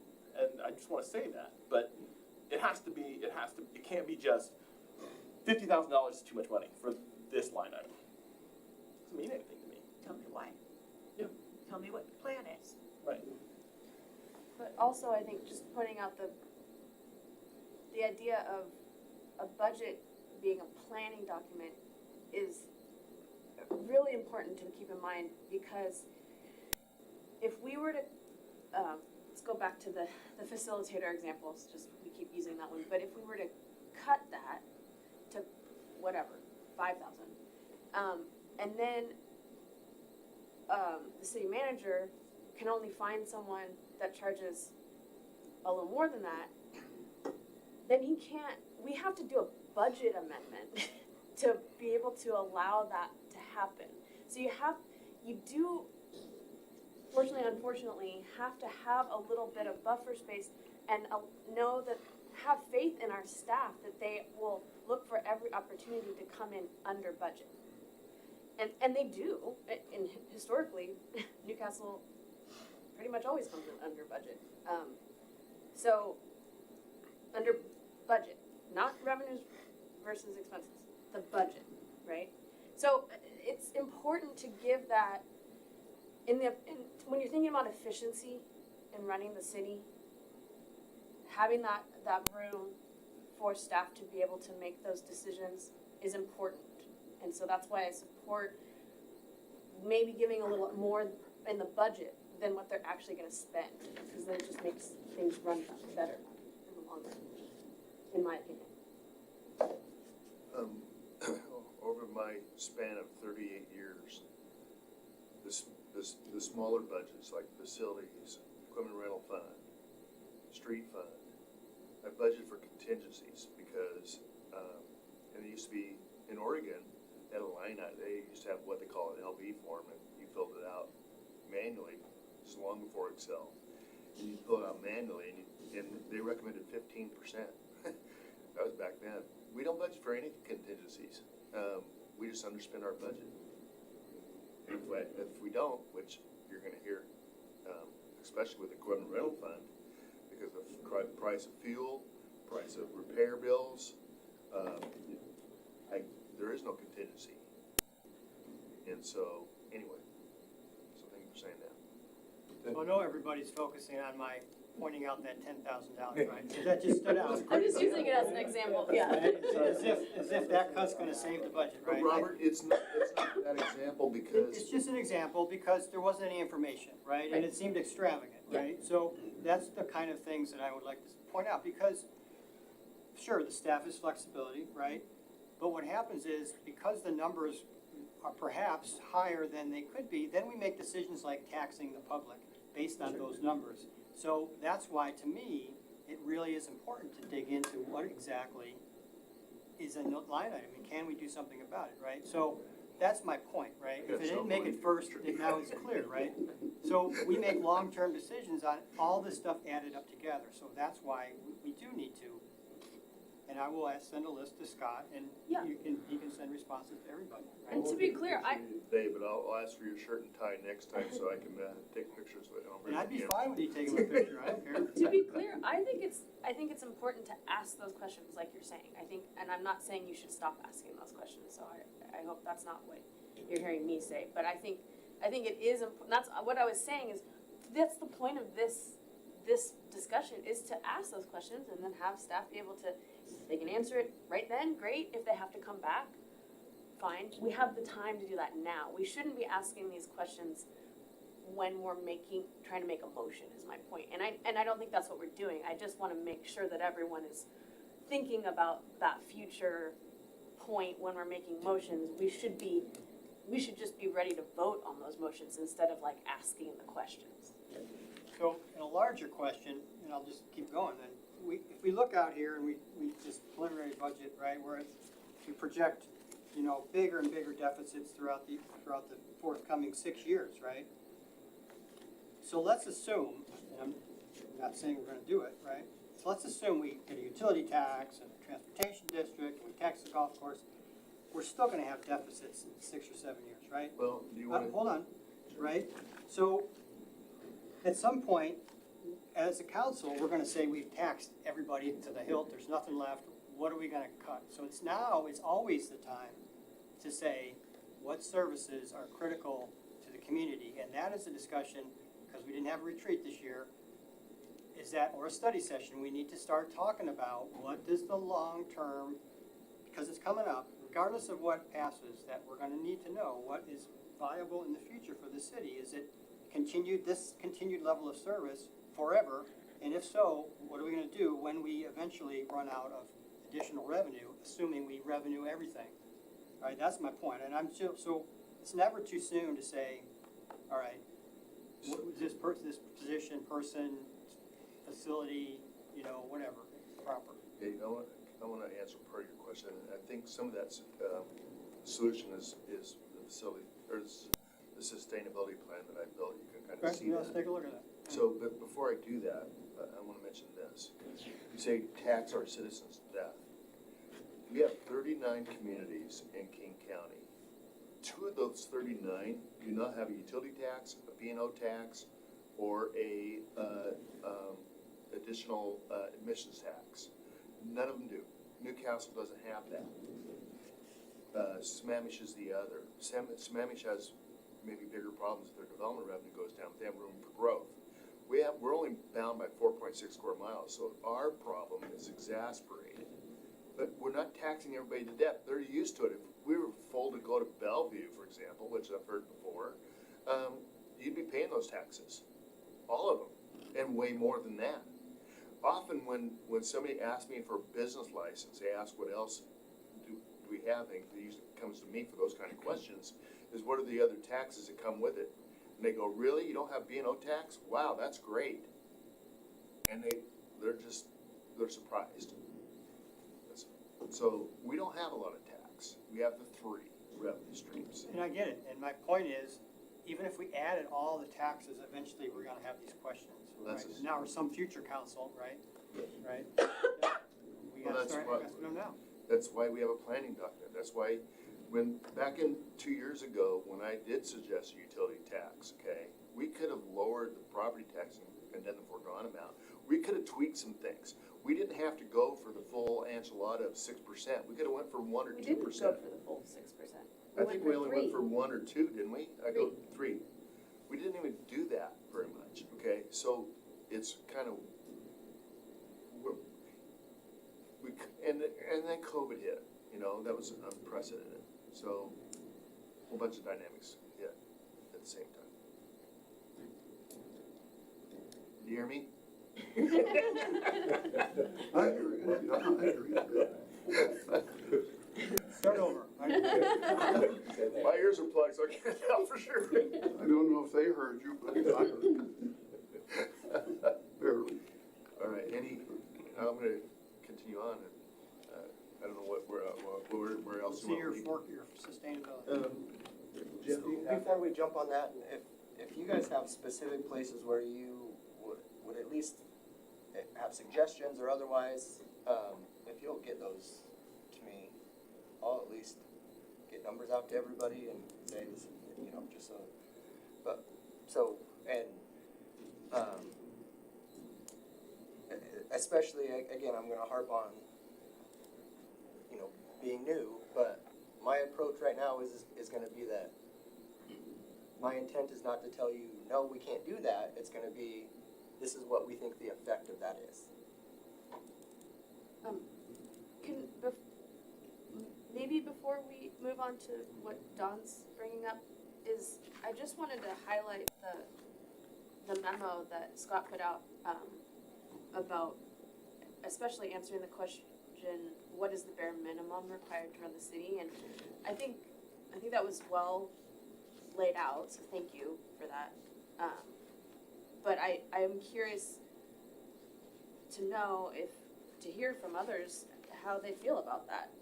If they agree, or if there's specific services, that, you know, people would be willing to or think should be cut or reduced, or, I mean, I don't know, maybe this isn't the right time to No, talk this about is that, but. perfect, actually, this is perfect Okay. timing, because before we go through a sustainability model, Scott and I went through some various different scenarios, some of them from last time's, sustainability plan, and there was some false information given out that we didn't cut expenditures when we did, okay? So first of all, that's false narrative. And so we cut 200,000 out between August and now, because fund balance is better, right? Any fund balance is better. So before, there's room on this sheet, okay, to say, we don't want this service level for X, whatever that is, okay? I can't imagine, because I think we're already efficient, except for maybe taking pictures with my camera. But other than that, I think we're already pretty efficient. So if there's something else, like we don't value parks, we don't value whatever that is, I don't know what that is. We need to have that discussion, and that memo is perfect timing to have that discussion, unless you want to add to that. Yeah, I don't know that there's anything special about it. I'm just trying to lay out what I know, you know, it's not a terrible question, it just doesn't have a great answer, because the answer has to come from what the council wants. If we wanna strictly talk about requirements, that doesn't include any public safety. It includes a police chief, or somebody that we designate as the chief law enforcement official. And so, you know, so we can put numbers to that, but we're gonna take $5 million out of the budget because public safety is not a requirement by statute. And so, I just wanted to, I don't know that there's anything special about it, I just wanted to, I don't know how much discussion there is to have about it, but for the most part, I think the message was, the council has to kind of dictate what you want and the level of service you want. I just want to say the discretionary items, they're actually what make Newcastle, they give it its identity. You know, if you go to downtown, our downtown is old. It's nothing against our community development group at all. It's just old, and you have to have property owners want to redevelop. You know, I think, I know I was delighted when the comments went in. I thought it would generate more redevelopment of our downtown, and hopefully someday it will. And, you know, I know Mark's just getting going, and I'm excited he's here, and I think he's got great energy, but he's not a magician. And when you have events and parks and trails and amenities like that, I think that really gives a community its identity, and it gives it that, you know, that recreation, that community feel. And, there are definitely a couple of things that add value to us here, so. For sure. And like this year, Lake Bourne did its job by hosting our community on several weeks worth of activities, which is why, you know, again, that's the community benefit. I mean, if we're talking about the minimum level to, you know, service levels, if we're talking about police specifically, we know that we can't staff 2 officers on duty 24/7. It just, and Chief Howe mentioned the level at which he would need to have in order to do that. And we're below that. We're below that by, you know, 3 or 4. Well, 4. So 4 out of 14. I mean, quick math, we're under it by, you know, we're 33% short of what we consider, what some might consider the base level of service for police coverage in Newcastle. So, but we're living with that, right? I mean, that's one of the things that we've, you know, we know that what we're paying right now continues to rise, and we can't take on more or unwilling to take on more because the cost of $250,000 per new, you know, that'd be. Not only that, you can't get them. You can't get, but even if we could, would that's really the question. If we could, would we? And my sense is, we might not. We might be able to live with what we have, knowing that we're short of that mark. And this is one, and that's police, which people might consider the most important thing that, you know, that we do in this community. So, you know, as we keep thinking through these things, we know we know that city staff is working, you know, below, you know, they're working above the staffing level, and so that's why I'm reticent to cut things. That's the reason that we should be looking to staff in a way that allows us to take advantage of the money that we're getting from the state, from the work our state legislators have given us, and because I don't believe that at the local level, this is not a corporate budget. This is not a corporate use or lose it budget. I know that in corporate land, you get a budget, and if you don't spend that budget, you're gonna get less money the next year. So budget managers in corporate America are trying to spend they're trying to spend every nickel of that budget. I know that our local city budget is not built that way. We are not, the staff is not, you know, hell-bent on spending every nickel in this budget. That's just not how it works. But I will tell you that the money that we get from the state in terms of grants is likely more spend it now, use it, because the next time we go asking for it, they say, well, you didn't spend the money we allocated you last time. Why would we allocate you money now? So you have to look at that money differently than we look at the local money. And if we're not staffed to spend the money that we're getting from the state, I think we're losing out. Just a quick comment. One of the things I wanted to point out as a part of whatever was in the memo was just that I super appreciate and strive to do the things that we do as business-like as possible, because it is a good, efficient model, and we should be trying to not have waste. But we just don't have that luxury as a city. Being a city in Washington comes with obligations that carry costs before we get any money. And so trying to do a zero-based budget doesn't always work, just because, you know, if we can't comply with our requirements, we're gonna be fined, and, or we have to not be a city. So we can't necessarily start with, okay, this is what our revenues are like, and then fill those up with expenses and stop. We could do that, but we're gonna short the community on public safety. Yeah, I just wanted to add on to that, and then what Councilmember Bill Senior and Mayor New were both saying. I think, the way I feel at least personally, to me, I think a budget is intrinsically a value statement, right? Or what are you spending your money on? Where's the money going towards all that? I feel pretty saddened that the discourse we have around the budget is just the means of minimal possible for everything, and this is like we're looking at a lens of, okay, minimal possible, keeping in mind the framework of we're tied dead last, apparently, for King County cities, they didn't know that, thank you for that, Don, of having as little taxes, few revenue sources as we do, and I think it boxes out a lot of other conversations, right? So how are we spending our time, how are we spending our money, that's your value statement. We can talk about a lot of things, but how are those being spent?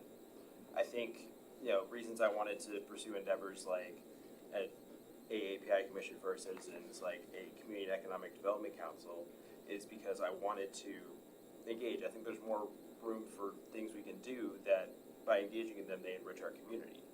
And by, taking that time as an example there, but I would challenge, I guess, the rest of my council members to try to bring a lens of like, what would you like to see, and what would you like to see out of this community?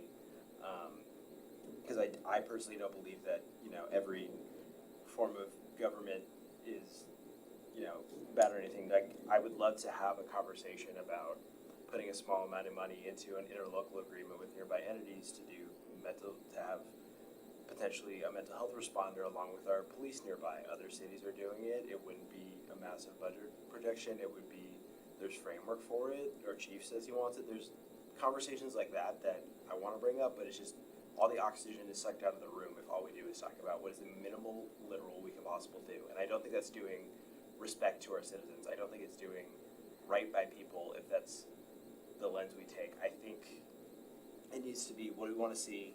Let's be responsible, let's be efficient, let's engage with those line items and have that micro level discussion. But I guess I want to also have the macro level discussion of what are our values and what do we want to spend there, because I feel like it's been absent.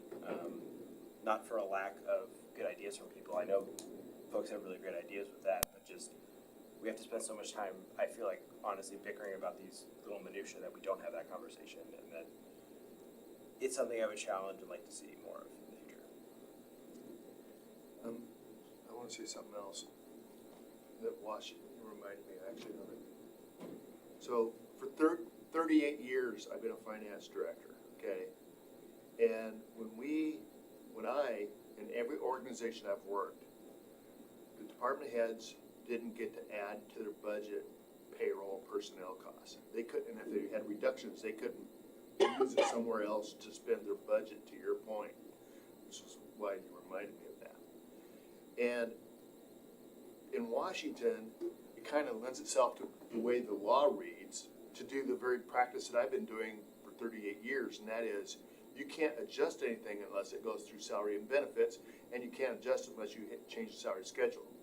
So it lends itself to we've been prudent with the city's money, and the state law makes us be prudent with the city's money as well, in terms of payroll at least.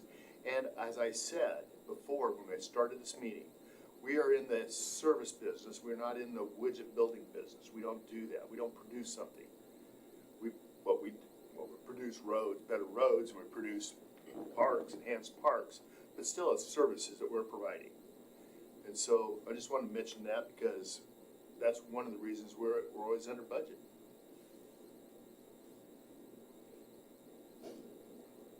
So your forecast. So before I start the forecasting model and the sustainability plan, before I start that, there's two segments in here, and One is, revenue and the other one is expenditures. But even before we start that, I'd like to finish Ari's question with you guys. What is important, because as I add something or take away something, I can add something in the spreadsheet. And Jeff can, I got a road there that he can add some numbers in, if I know what your direction is, okay? But I don't know if you've not told me whether you value the parks. I mean, we've heard dialogue. But I think there needs to be a motion about, not a motion necessarily, but a consensual argument about what's important to Newcastle. So if you can have that discussion before we even start the sustainability model, I think it'd be important, don't you? Yeah, I think that is important. We can show what we have at this point, but really that was just we have to preload it as far as what the options are to increase or decrease. But we kind of have to kind of know a little more. So we have a few things preloaded that we talked about, but we need to have that discussion with council as far as then what additional options. Well, let's see what you have first. I mean, So- you know, that discussion about what we want is another 4 or 5 hour meeting, right? Well, I agree, and I would, super selfishly, and this is just me, I think that's a better discussion to have as we get into a council workshop early next year, rather than as far as dictating the 2023 budget. But Yeah, I agree. I do have one question about, just to, thank you for acknowledging that my question was not answered. But, I think, okay, parks maintenance seems like something that has been thrown out in the past as a possible way to cut expenses. I heard, from public comment, that it's $200,000 over this 2023 budget, $200,000 more than last year for parks maintenance. I believe that's what was said. Now, a lot of that is because it was more than two years ago, which was COVID. So my question to maybe Jeff is, okay, so we actually had a year where we reduced park services. Now, we were forced to because of COVID, but it's interesting to me to look at what did we not do during that year, which resulted in not spending $200,000. I can remember off the top of my head, parks were closed. Kids couldn't go on, right? Like there was tape around them, they couldn't.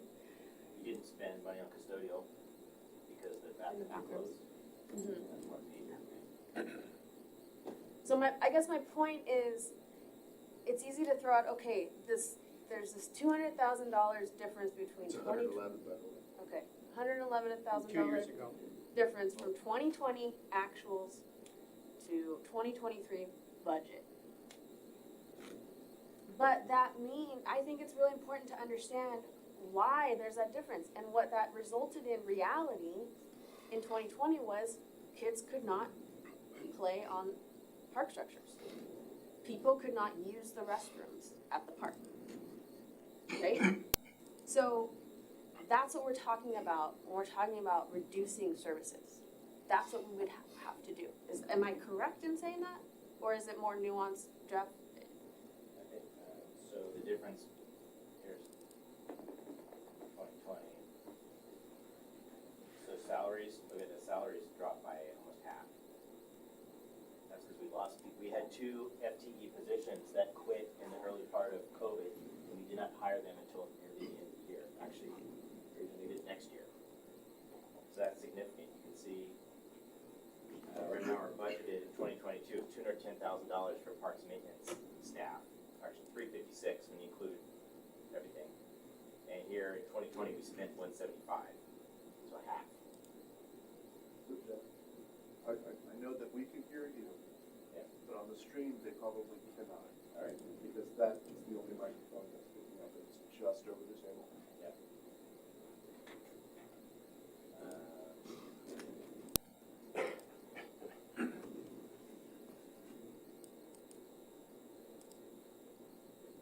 That's the main difference right there. $150,000 in savings, or not spent because we didn't have the staff. and then in reality, that resulted in, you couldn't really use the parks for recreation other than wide open, grass areas. Right. The stuff wasn't getting done, but the parks weren't being used either, so when the parks aren't being used, we're not out there inspecting the playgrounds monthly like we need to, because they're closed off. So, I'm looking at 2019 right now, and in 2019, and these are audited numbers. In 2019 was basically the normal year before COVID. We spent $590,000 that year. Right here. Oh, you got that, okay. Yep, okay, thank you. Anyway, that's the level we're at. Yeah, and this is back to my point of the trade-offs, right? There's a long tail of benefit that exists with every one of these particular line items. And if the trade-off is we lose the benefit by cutting that's a decision we have to make as a council. Like, here's the benefit. Do we recognize that as a benefit that we want to keep? And if the answer is no, then we can cut it. But that's the discussion. Everything on here, because, you know, to Director Palmer's point, is that, you know, we're not a for-profit min-max business. We're not trying to minimize costs and maximize profit. We're not selling anything. This is to have a corporate style discussion about how we spend our money based on cost and profit is just, it doesn't make any sense. It doesn't apply. So if we said, hey, the park, for example, I'm not, again, not things, but if we said, okay, let's take the park maintenance and cut it by a third, what's the long tail of benefit that we're gonna lose? I'm sure Director Bronze could tell us, and then we would say, well, you know, that's not what we want, or okay, I can live with that. But I mean, that's what we have to. That's when you propose a cut, you're gonna have to present that benefit that we're losing out on. Yeah, thank you. Because it's not profit. We're not saying that we make 20% profit and next year we're gonna make 10% profit. It's not a business like in that way. It is. We're gonna take if we wanna take a 10% haircut, the benefits that go along with that 10% are gonna be real things that affect people in this community in a real way. Quality, you could say quality of life, It could be quality of life, it could be, other things. So, like I said, I don't know what the list of items that you're gonna submit, but that's how I'm gonna look at that list. And we'll see, right? And between the 2022 budget and the 2023 preliminary budget, after all the adjustments, it's an $11,000 adjustment. I have 10 acres in Idaho, and I buy fertilizer, and Jeff can tell me this too, and tell you the same thing. Fertilizer is tied to petroleum products. Petroleum products has gone up 35 to 40% over last year. Fertilizer is the same thing, and so is the sprays. I use sprays that city government can't even use. But anyway, and to only raise it $11,000, the savings are projected is over 100 because for 2022 because of staff turnover, and so we're only going to spend 100,000 less in the budget because of that.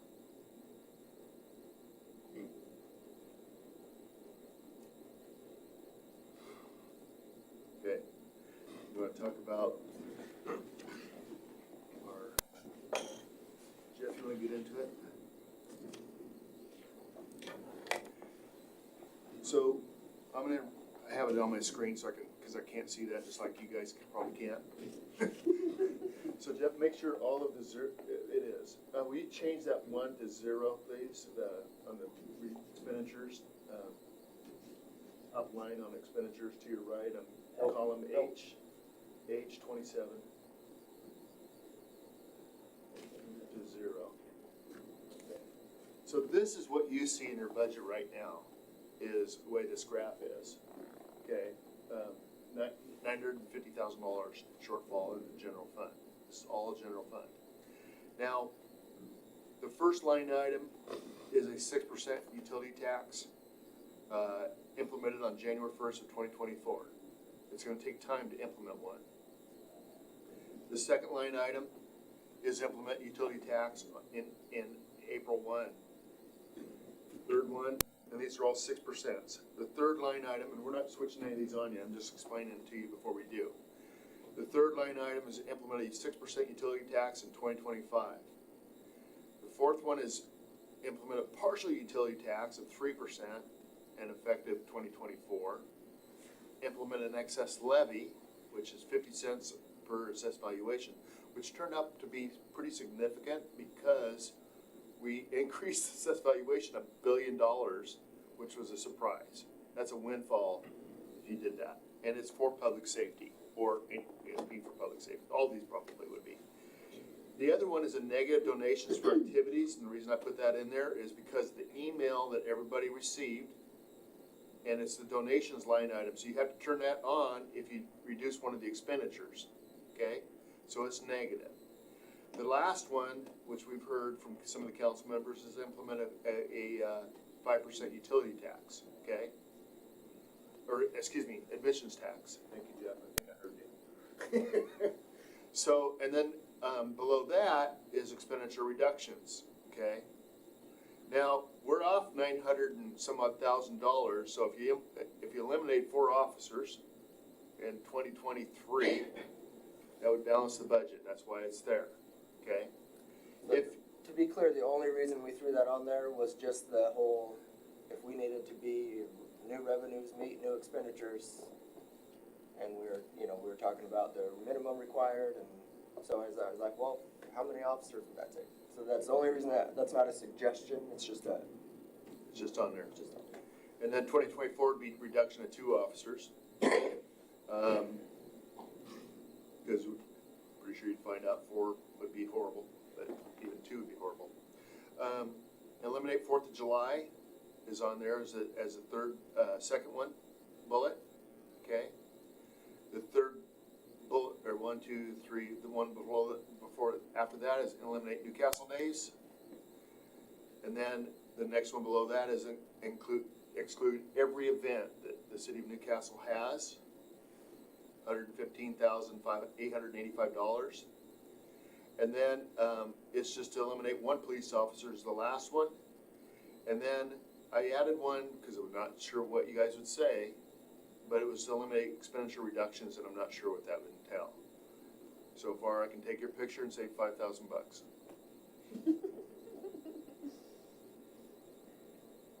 Does everybody Sorry, understand? Robert. Trying to be funny. I know. So I've seen this. Punch you back. So I've seen this model before, so it really makes sense to me. But for everyone who's newer, does that make sense on what he's saying? Okay, so the way this works I understand. is Okay. we can put Jeff, so you understand, if you put where the 0 is in that column H to a 1, it turns the switch on, okay? And you'll see the graph change as soon as that happens. So just for illustrative purposes, Jeff, will you turn on, eliminate 4 officers? And you see that in the first year, it balances to a positive $56,000, okay? That's the deficit. And then in the second year, it balances again because I cut 450 out, okay? So that's how that works. And then we still have a problem 24 through 28, significant, okay? Now, if you turn that back on, it's 0, and then say line 23 you turn on, which is eliminate the donations, and you turn on, let's just eliminate all city activities, including Newcastle Days. Now, you can't do all 3, you just can only do yeah, turn that 0, and the next one 0, and okay, that's everything. Now you've also, you've made that, I'm surprised by that, because how big of a change? Oh, you're looking at 23 though. Oh, am I? Okay. Oh, yeah, so, yeah, I guess I was looking at 22 projected. Okay, so the 23 is still 890,000 short. And you've eliminated something that is a value statement to the community which is, the events, the concerts, from July to September. So is it really worth it? And I would say, no, it's not worth it. But this helps you with your decision-making, okay? Yeah. Now, if you were to turn that back to zero, Jeff, the top two, and you want to fix the problem, turn that top one to one, the very top revenue one, and boom, you fixed a lot of things, okay? Pretty sure I'm sorry, what is that again? It's that's 6%? to implement a utility tax at 6%, and you don't do it until 2024. Okay? So, what does it do to fund balance? The red line minimum is that red line on the bottom graph, and the blue is the fund equity, okay? So it just fixes 1 year, Yeah, just 2024, doesn't- but then yeah. 25, 26 and all is still negative. and the reason for that, if you implement it sooner, then the problem isn't exasperated because you didn't spend $1 million of fund balance in '23. If I was to change that to a '23, which is sooner, the problem wouldn't be there at all, okay? So it's timing, time value of money is what you end up doing, okay? If you turn that to zero, Jeff, and you go down and say, okay, I wanna turn on the implement excess levy to 1. And this is property tax generated. You don't get any benefit in this first year, but then the voters kick it in and you still have, basically you balance the budget. Because your red line is below the fund balance line. So you wouldn't need a full 50 cents, but it's illustrative of what you can and can't do. How much is So like this this is, levy? I just want to this, understand. so this, an excess levy can be a lot of different things. What we threw in was 50 cents because, 50 cents per thousand. 50 cents per thousand. So basically like an EMS levy would be limited to 50 cents per thousand, we couldn't go over that. Now, let me- What's let me- EMS? let me Of the see some- value of the house, Emergency medical No, services. 50 cents on the value per $1,000. So let me give you an of your example. house. Yeah. Yeah, so let me give you an example of that, okay? In 2018, I think, go to this. This is a So I'm not recurring big- every year, right? Right. Yeah, but we used to be there. We used to be there because assessed valuation shot up so high, we're only collecting, we're predicting to protect $1.04. And that's what I wanted to look up just now, in the revenue sheets. But an excess levy could be whatever the council decided they wanted to. Any amount of money. No. They could, it could be targeted, so a lot of communities will do like a parks maintenance and operations levy or Right. something, so that they can have a parks and rec program, or you could do, University Place just did a. Do public safety, Yeah. right? University Place just did a public safety levy. I only threw EMS in there just because it's limited. You couldn't go over 50 cents, and it's subject to, the 1% limitation. And so 50 cents, the second year, 50 cents turns into 43 cents. And and that's the a next year public turns vote into- on that, right? Right. So that would put us at $1.54 next year, okay? To give you an example, in 2016, our levy was $1.86. In 2017, which is 25 cents or 26 cents higher than this levy would be. In 2017, it was $1.77. In 2018, it was $1.61. In 2019, it was just under $1.50. So my point is, we were there before, but because what happens is as assessed valuation goes up, the rate levy for everybody else goes down as well, but we are the ones that suffer the worst because we don't get that new construction value that I was describing earlier. So at $1.86 versus $1.04, that $80,000 in new construction for next year would be closer to about $145,000 in revenue. And so it's harming us in a big way. So what assessed value have you estimated here? Like, are you assuming that this excess levy, the assessed value will continue to grow in So, Newcastle? yeah, so we based it on The current the value current we got from value King that we County, got from King County. which would be for next year. So you've projected next year's onto the other years as well, but it could go down or up. So after year one, after year one, it's just limited to the 1%. Because an excess levy would be subject to the 1% limitation. And so, like I said, that 50 cents in year one turns in, depending on the change in assessed valuation, drops. So we're gonna lose 30% of our new construction dollars next year, and there's nothing you can do about it today. That's just gonna happen, whatever decision you made. Even if you said, I wanna increase 50 cents, that doesn't happen immediately. You couldn't recoup that, because, well, I guess in theory you could if you did it November 1st, or by November 30th, but we're not even there for that discussion. It's just ideas, okay? And these are just ideas about what you can do to change the dynamics of stuff.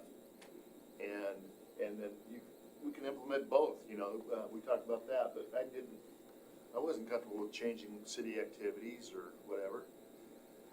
So levy, right, since it's gotta be voted on, it's really only one point in the year where, unless we have a special election, which we're not. November. Gotta wait, it's a November thing. Next year. Next year. And then that won't take effect until 25, which is too late. Did your model show that? Because are you assuming that if we wanted that, it would be next year on the? My model doesn't show that right now. It's just discussion, okay? We would just add an extra year of 0 if we wanted to see, well, okay, if it takes effect in 25. You have to back off 2024 to 0. Yeah, you would. And then we would, the biggest challenge with that is we don't know what assessed value is gonna do over the next year or two. So trying to, Well, the go down, kicker on 50 more likely cents. go down. Down for sure. Yeah, the kicker on 50 cents is, you know, And I know, your start year. I know this is a little nitpicky, but does it also include, how much it costs to put something on a ballot that first year? No, Okay. there's a cost with that. So anyway, it's just, I had to bring up the property tax bill because I couldn't remember the numbers. But it's kind of significant because, I mean, we were taxed at that rate up until 2019.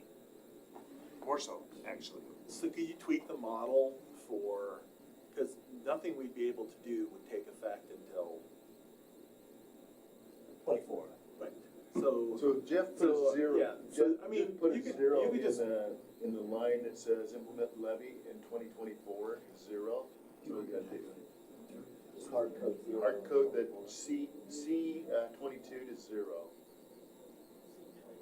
C 22, yeah, or 23, 24 in that. Yeah, to make it 0. Yep. Taxes plus another 100. And then turn it back on and then see what it does. Oh, no, that's not, it's all based on Because that everything's first. based on year one. okay, sorry about that. You have to hard code that number.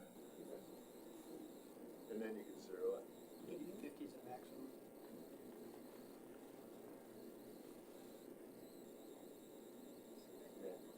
Turn it back on. So you're out $2 million in 2025. So it would be a Net certain number of years. I mean, that's the more accurate picture, right? Right. I mean, if that decision, that- if that decision was that made, is- that's the accurate picture. Probably. So that's what I'm asking about this particular model. I think it's particularly helpful but I think it needs to reflect action. Any action in 23 is not gonna show an effect until 24, right? So Or or 25. 25, something So, yeah, potentially, right? If we were So- talking about an EMS levy, that would assume, and not that we're assuming that, but based on the model, they're assuming. Yeah, so the model, I think the model is great. I think it should reflect, if the decision gets made in 23, I think the model should reflect the impact from that decision point out. Right, agree. That way. We just threw something Yeah, together. that's great. No, I think I like this. Yeah. I mean, it gives us an opportunity to throw some ones and zeros in there and get our head around what's possible. I think it's also important to point out though, something like that, it has to pass. Sure. Yeah, So yeah. that's That's the another risk. factor, I yeah. mean, yeah, that's a big risk. Can you share this spreadsheet with us so we can do our own manipulations and play around with it. Yep, a little, just like I said, tweak the effects, tweak the effect ranges and. I'm sorry. On admissions fee. Okay, you can turn that It's on to there. 0 and turn admissions to 1, and it doesn't make a dent, hardly. I mean, it lowers a $250,000, but it doesn't solve the problem. And I think the reason we made that decision a couple of years ago not to attack the utility tax was, emissions tax, was because we already had considered the utility tax and why tax the citizens what appeared to be to death by adding one more thing. And I know the argument, I don't need to hear that, that was the argument back then, it doesn't make a dent. Now, that isn't to say this council can't change their mind about that, I'm just saying, it seems like that was part of the decision, is utility tax solved it, so why go on beyond that? And so the council chose not, well, at least the majority of them chose not to. Well, the admissions fee is not necessarily paid by the resident. I know that argument, yeah, I agree. I think when we're talking about the lens of like putting something forward, I think it is important that there is a case built that we are taking steps and reviewing options. So I don't think the binary of this solves it or this doesn't solve it is a productive conversation. I think what needs to be discussed is let's look at everything, let's look at each line item, let's look at all of it, and I don't want to dismiss that specifically. That's great, Yeah, I mean, because it's it's perception, public perception, Yep. right? You're not taxing them, but you're taxing us, and it doesn't matter to them what Right. the value is, so Right. that's That's a exactly good right. value statement. Yeah, I'm not disagreeing. But, going back to my point of like, it would have to, some of these would have to pass, voters would have to pass it, it's out of our control. I think the utility tax account, go ahead. So that's true, but the council has to put it on the ballot. Okay, I understand that, but I don't know what the answer is to this, but one thing that I will be looking at, thinking through when this is given to us is like you were saying, instead of just finding the one thing that solves everything, I'm interested in kind of thinking about like maybe putting a few things together, also taking into account, what if that doesn't pass? But we've already taken these smaller steps to at least get closer. So that's interesting to me, and I'm gonna look at that, I'll do my homework and come back with my ideas on that, but I would encourage everyone else to also think about that too, because it is a risk to put all our eggs in the basket of asking the voters to tax themselves more. Well, and I guess part of the question that, at least for my benefit, what I would love to know is, do we need to figure that out for the 2023 budget? Or is that something that we want to take time as we get into a council workshop or a retreat early next year to start taking the time to work out? Because even with the model, we can show you cuts and the impact on 2023 and then out, but there's going to be a difference between the effect on 2023 and trying to narrow the gap versus the effect of that moving forward is going to be a little smaller. And so as far as the long-term conversation, I don't know how hopeful that is. I would think if we were going to do an admissions fee, that we would go ahead and implement it as soon as we could, because, you know, we start getting a piece of what we need. Absolutely. Well, and that's something that we need to talk about also as we talk about what options are in front of us is information that you need that we can go get is, okay, what's potential timing of those things? Is that just council action? What, you know? Yeah, any decision Want to have public hearings or whatever? Or is that, okay, that takes council action plus now we gotta put it on a ballot and wait for voters? Right. Any decision that we're willing to make on revenue, obviously, is implemented as soon as we can, right? It's best to get revenue closer to, but a lot of this is longer range, right? It's nothing, you can't just flip these switches on as easy as zeros and ones on the spreadsheet and ready to go. So, yeah, I mean, there's impact to it. There's discussions to be had about it, but this seems like a good representation of our options. And so doing some homework around this is, it will be interesting. We'll see what, I'll be interested to see what turns up as we work through it. And that that'll be super helpful. I'm super open to whatever ideas you have as far as where, at least where we can look at as far as that. If, I'm very interested in $500,000 in cuts, if you can play them out. So are we, to answer your question that you just posed, is this, it sounds like maybe we just continue. I guess that's just a question that I have for the council, because I think it, to some extent, it changes how much we talk about additional revenues. Because for 2020, the additional revenue conversation does not affect the 2023 budget. Right. Certainly, a discussion on potential cuts does. So I'm not suggesting that we not have that conversation. I guess I'm curious, for the 2023 budget, how much do we want to have an additional revenue discussion versus doing that early next year? I think this is not part of, between now and the end of the year, this revenue discussion probably has no bearing. I mean, we have this budget in front of us. We need to make the best of it that we can. Now, certainly, I'm trying to think of another example besides an admissions tax that we could implement very, very soon. That's probably it. I'd have to go through MRSC's guidebook and Well, stuff to see if there's how anything like that. quickly, But even if we did that in '23 and implemented it immediately, it would just be, if we had to do it, yeah, it would just be something that closed the gap a little bit once it got implemented.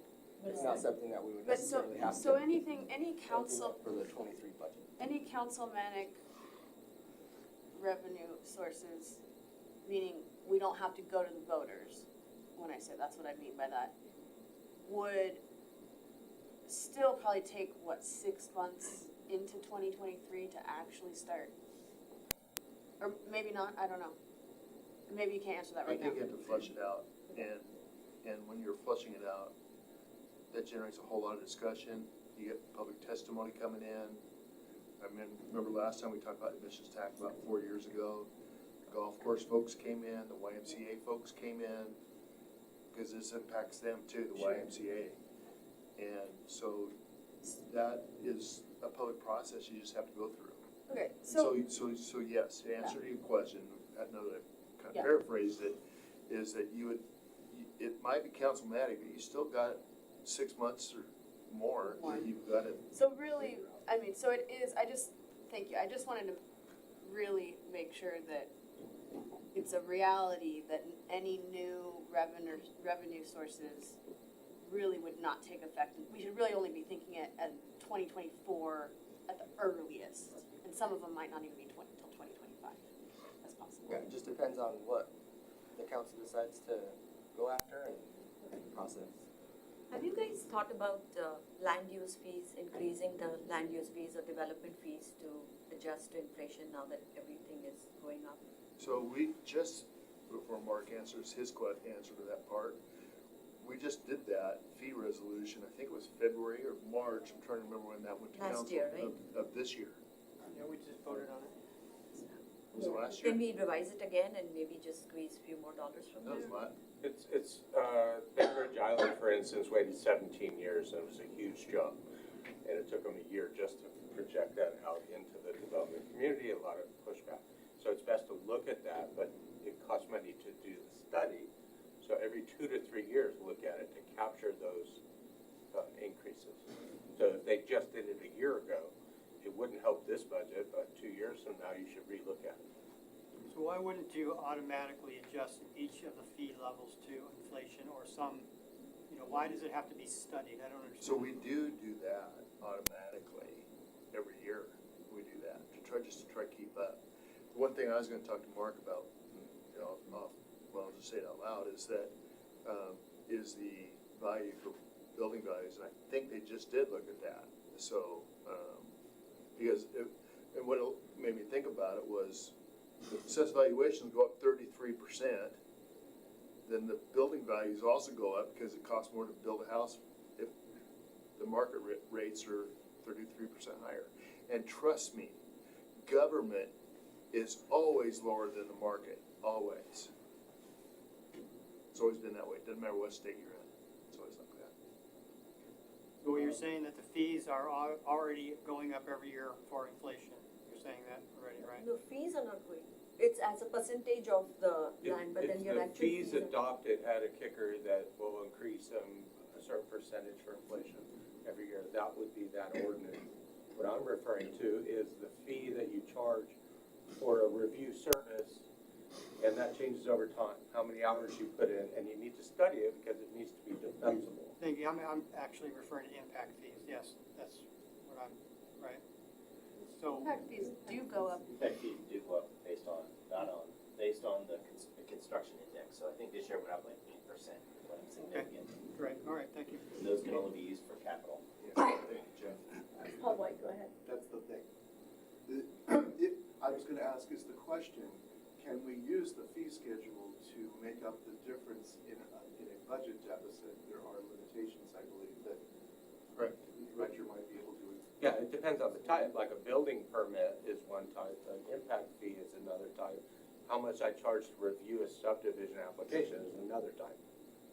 So, and it sounds like two types are automatically raising for inflation, but that's just to stay even. Right? And Right, also, and there's some of a- these don't even go into the general fund too, right? Impact fees do not, you can't. They're for, as Jeff pointed out, they're for capital. But I will, this is the part that council has a disconnect on. And that is, just because you raise fees, doesn't mean you get more money. It's based on volume. It's whoever comes in the door with a building permit pays the fee. Oh, for sure, yeah. And so, that's the disconnect, is we think And things are the gonna go up. important part about the fees is the fee is not to fix somebody else's problem. It's to be reimbursed for the service that's being provided to the person that pays the fee.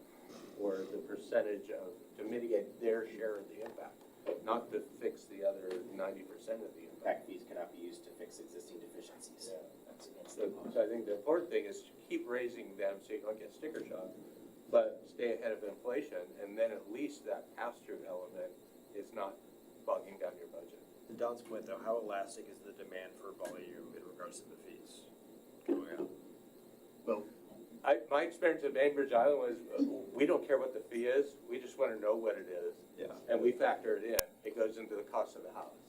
Yeah, I didn't know if developers would take the lens of just like, okay, we'll pay whatever the fee is, Yeah. not like, we're not going to move forward because the. But They to Mark's, don't, but though. to Mark's point, the value is not to the community, the value is to the person submitting they're paying for a service Yeah. from the city. Yeah. It's Well, not a, it's. But I have personal experience where I've raised community development fees and the builders come marching in, not Newcastle, but other places. They come marching in saying, you're wrecking the development community because we have to pass these fees on to the owner. And so then those councils have backed off and maybe not took the whole advantage.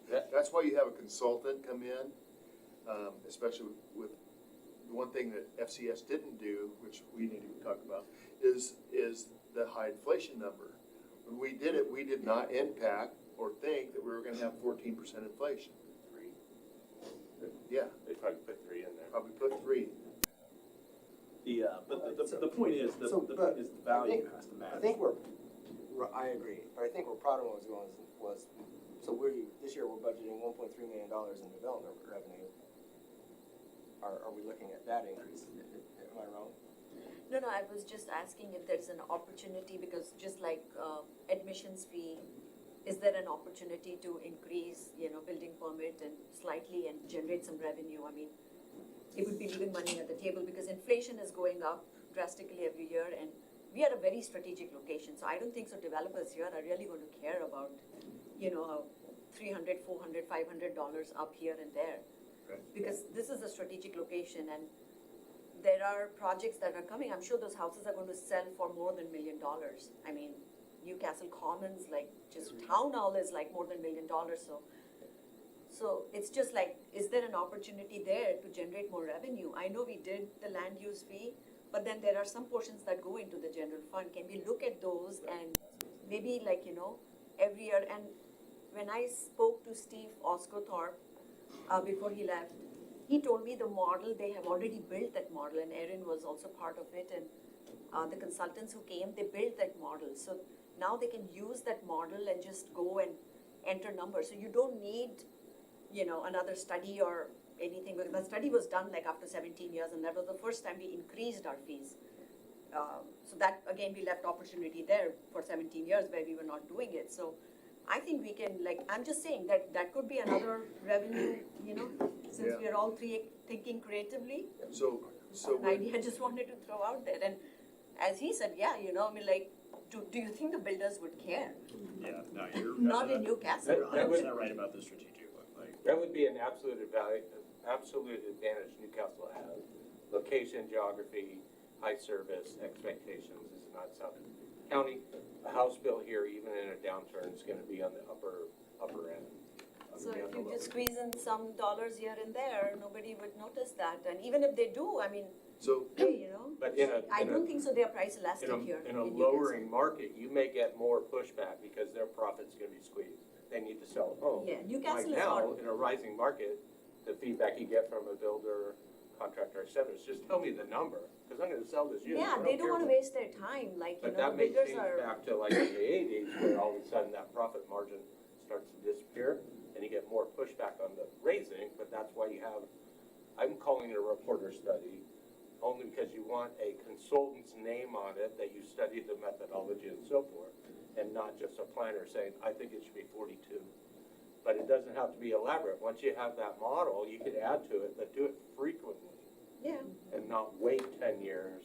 yeah, And exactly. redo the So model. like we can do it, for so 23 I and, wanna throw a little bit of caution. I worked at FCS at length because there was holes in the model they used, okay? And I wanted to make sure, because this was the three-legged stool, development revenue, sales tax, and property tax. So I spent a lot of time when FCS was working on it.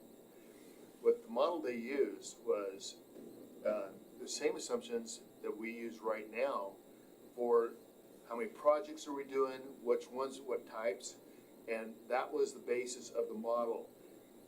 Okay, so when we gave them the list of projects that were lined up, and they used, I think it was 2019 actuals, and then portrayed it in the 2021 numbers. When they did that, they assumed, and Mark's right, you can't make a profit on it, but we aren't making a profit now. And they assumed that based on what we had for projects, that we would collect about $1.3 million. We're collecting $765. That's what my projection is. It's almost half. yeah, because your And so revenue went down, yeah. so we did adjust things based on that, and we're still only collecting $765.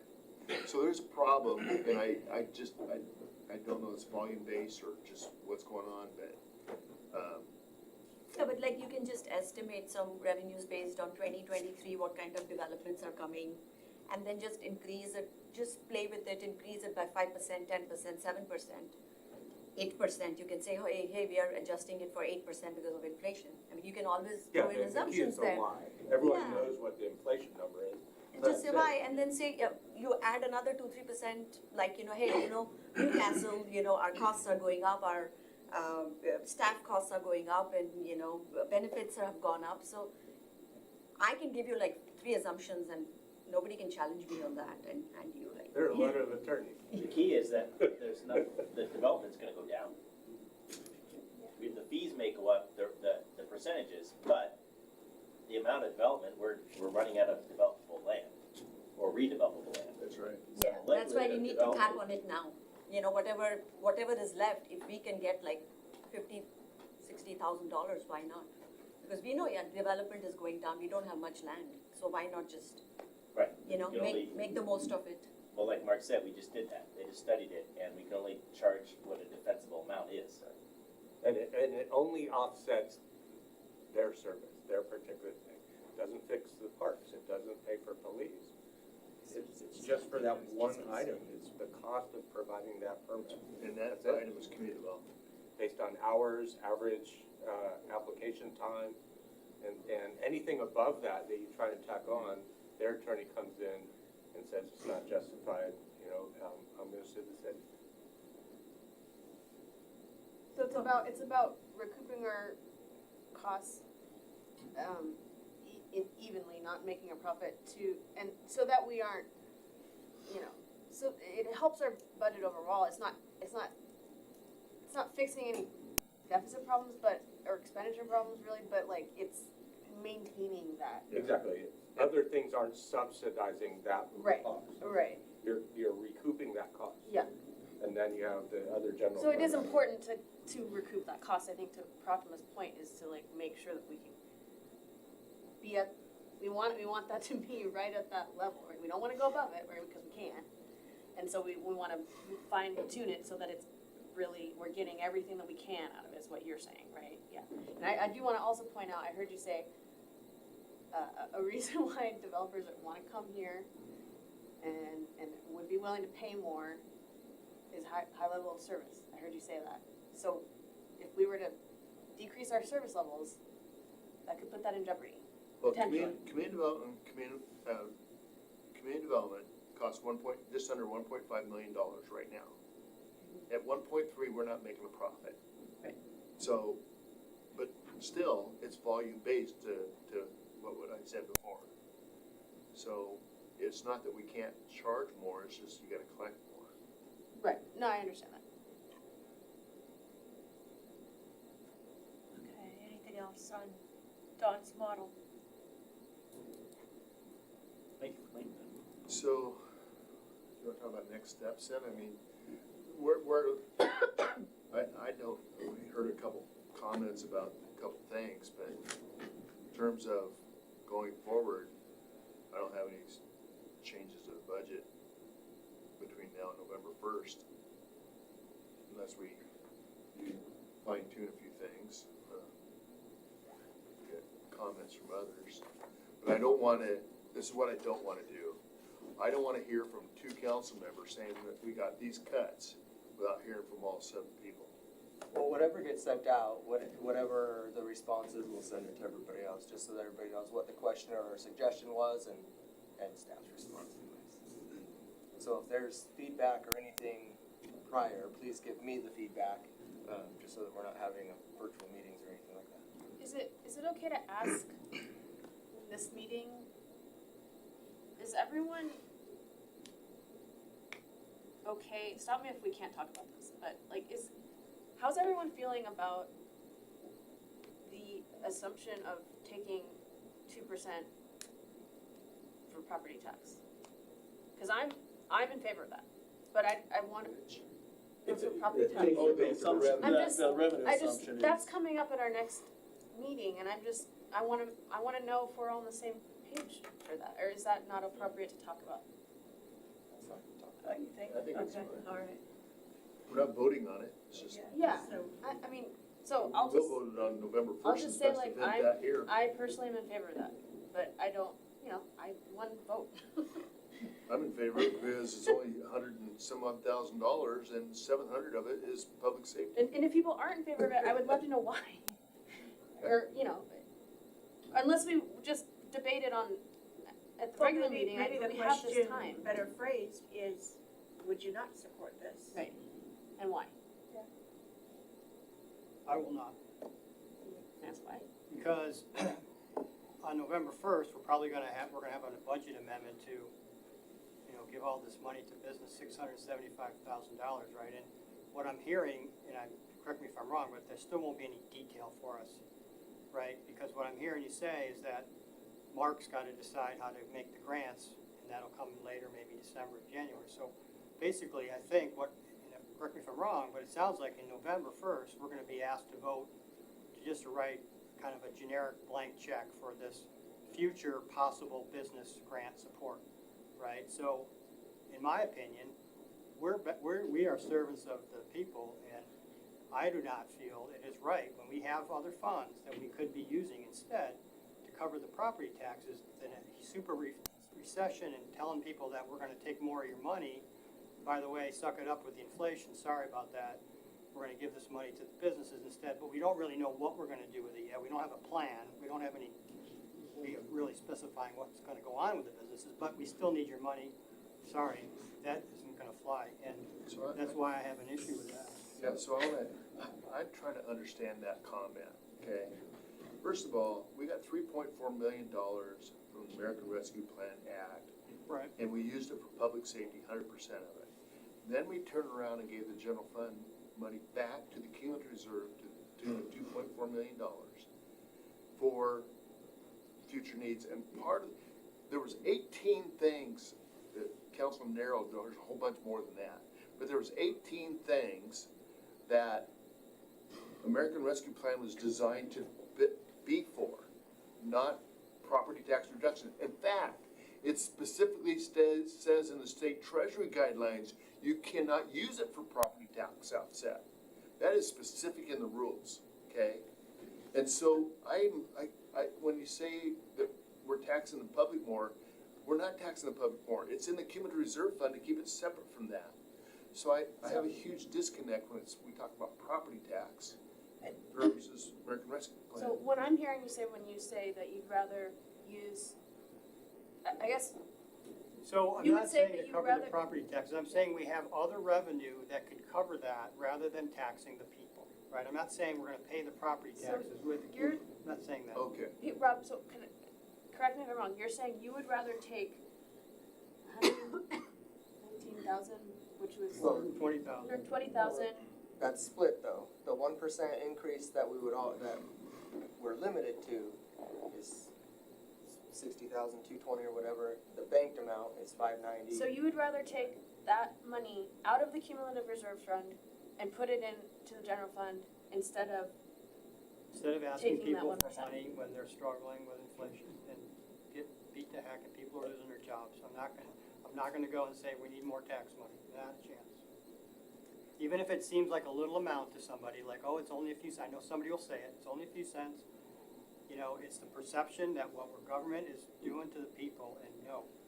But it's paying for public safety. It doesn't even cover public. It takes 10 years of that money to pay for public safety.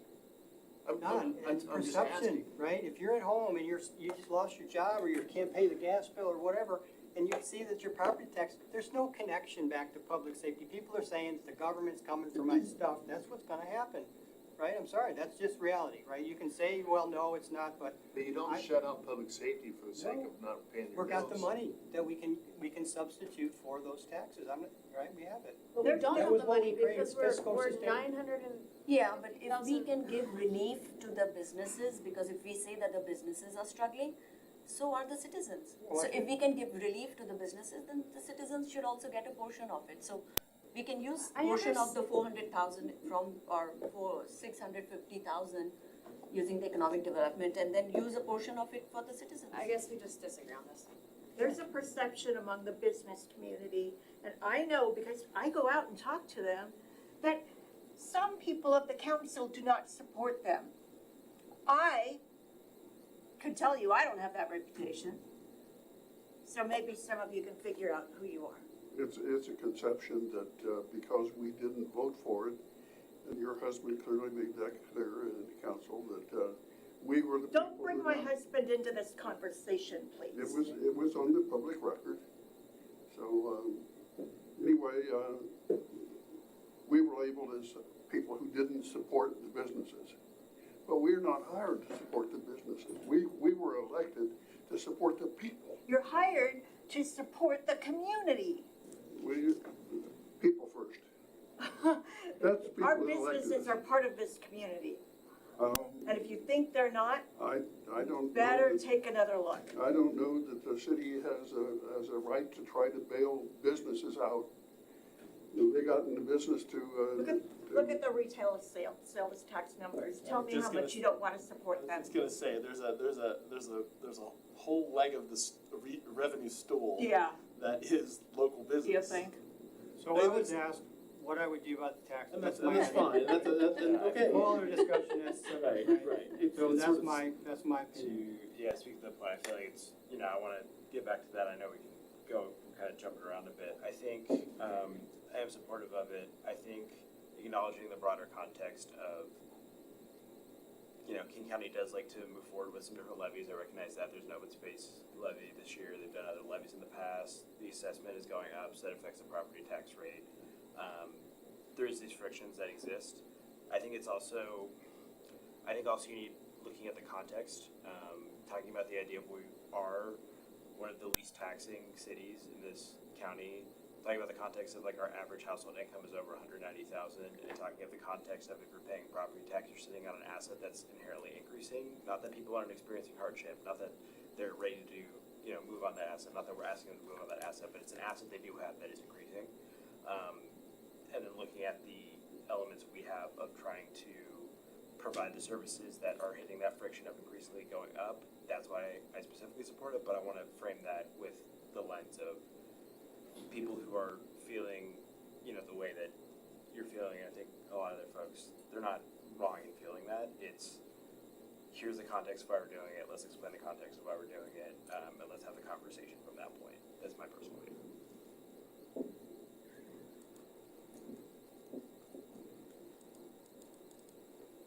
I wanted to see what 1% does. It's interesting. We have we get roughly 11% of the tax dollar that every house pays, okay? Property tax? Property taxes, that's what the city's portion is. 11%. Probably, I have to do the math, but it's been like that. If I use 11% and I raise it 1%, it's 1,000th of 1% is what 1% represents. So really what you're saying is, it's not about the dollars, it's a policy statement is what you're saying. Is that correct? I think that's what I read it. It's not about money, it's about a policy statement. Well, it is money, right? It all Well, it's adds not, up. I mean, It- it Paul is, just mentioned it, but there's it's other like levies on the ballot. $15. People see, they open the ballot and they see levy, or what, in a typical year, you want more of your money, people want more of your money. What are we getting for the money, right? And that's the question. So, I said it in the last meeting, right? And I'm glad that you guys think we're like super lean and efficient, and I'm not there yet, right? But I'm glad that you at least feel that way. But the average person, and I'm repeating myself, of course, looks at the news. There's no local city government news that they read, right? They see national train wreck, they see state train wreck, and they see county. I would Hold interject, on, try let me not to finish. speak for everyone, to speak for Right. yourself. I'm saying what people see. Now, I don't care, in general, people that I know, right, and the perception in the public is that my government, I give them money, they waste it, they throw it away, and so that translates to the local government. True, it does, right? And so, I mentioned also in the last meeting, I want you to convince me that we're super efficient. So we've done some detail here, I'm gonna go through some more, I'm not gonna support the property tax increase, but So I just. people see that it doesn't matter about if it impacts 1 cent or 2 cents, they see that the government's taking my stuff. The reason I argue that it's not about the money, you're not arguing about money, it's $2, on a $2 million home, we're talking $2 a month. That's what it is, on a $2 million home, $2 a month. So it's not about the money, because it doesn't fix that. It doesn't fix that, it doesn't even come close to fixing that, regardless of whatever decision you make. Anyway, your vote's gonna be your vote, it's your fight, so. So does this model, because we set aside, after we spent on the businesses, there was still 1.5, I don't remember the number, of money that we were gonna use for fiscal sustainability, right? Has that been plugged into here No. at some point? No. That's in the cumulative reserve, this is just general fund. Okay. To use it, you have to pull it out of cumulative Right. reserve, Put it put in it into general fund. So we'd have to make a line item, and if you sent us this model, and we could plug in our own line item, or kind of manipulate that somehow, right?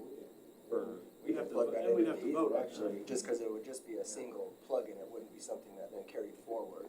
Yeah, Well, you because it's Plug it one-time in money. at a point in time, in a point in time. Correct. Or you could, And we have to vote. And it's a one-time deal, so you don't do it once, it's not Right, continuing. that's what I'm saying, we could throw it into the model really easy, it's just gonna affect the 1 year, and then what's short, the out years. And so I took out, I forget what year, but I made the motion to move 1.5, this is before ARPA. Move 1.5 million from the general fund to cumulative reserve fund because we had a bunch of excess money in the general fund just from years of being under budget and things happen, and it just accumulated over time. And then we would come to budget season and we'd show something similar, right, where it's like a $900,000 deficit in that revenues didn't match expenditures for the general fund. And then instead of really having a deep conversation about it, it was just, well, we have the money in that general fund to cover it, so it's fine.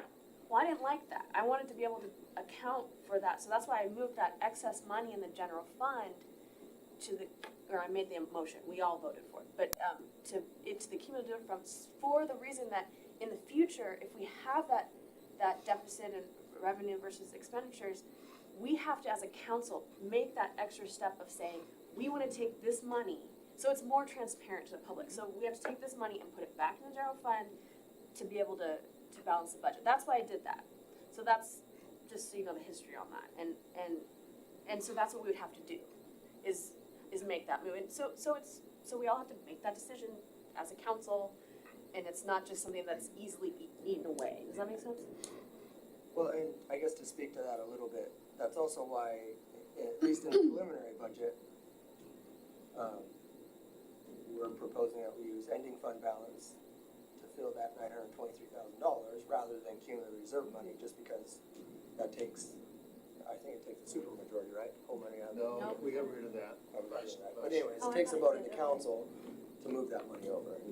So, unless we move that money over right now, we're not gonna assume it. Sure, okay, thank you. And I'll say, I just going back to before when you kind of had that light bulb moment, I would personally, just so you know, I would take issue with not meeting our minimum reserve policy. So I don't know how that, I think we do in, 2024, we're right at it.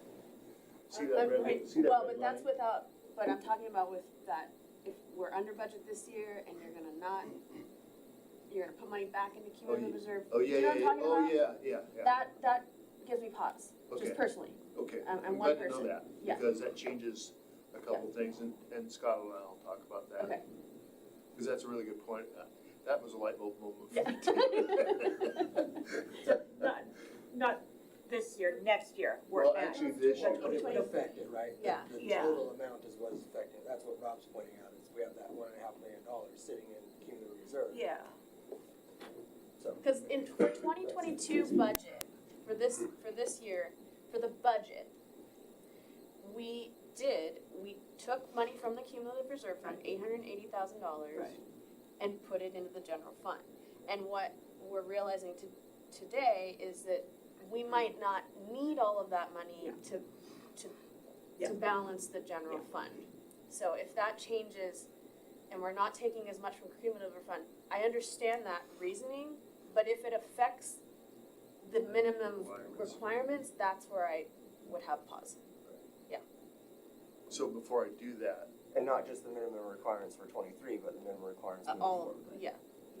well, Well, We're we're not really gonna- only passing for until 2023, yeah. until council decides to solve that problem, we won't, I mean, you can't change that decision.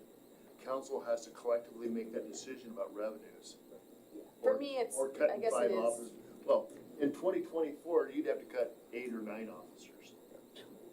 so it is really for 2023 is what I'm most concerned about, I guess, but knowing that we're gonna have more of these conversations, that is a different, yeah. So that would change depending on different cuts or if we, at least took the interim step of adding an emissions tax or something like that. Potentially, yeah. It pushes off when that red line Mhm. gets outside of the blue graph right there. Which Let's is- be that's- clear, we're never gonna cut officers. I mean, you can take that out of there. I don't know anybody, That was more just illustrative of yeah, what. but that's, Those are big items, big hit items. Well, you said, man, cut $500,000 out. I don't know until you make that decision of what, actually, that's a great discussion, because you say, this is what we're not gonna do. Maybe we should go through the other things and say, what are you not gonna do? You gonna cut fire? Say yes or no. You gonna cut parks? Say yes or no. You gonna cut, that's why I kinda wanted to get that going when Ari made that comment. What are you in favor of? Because now you just said a commitment. That's the only commitment you've said, is I'm not willing to cut fire or police. So then what are the other ones? Because I have zero guidance right now on cutting anything.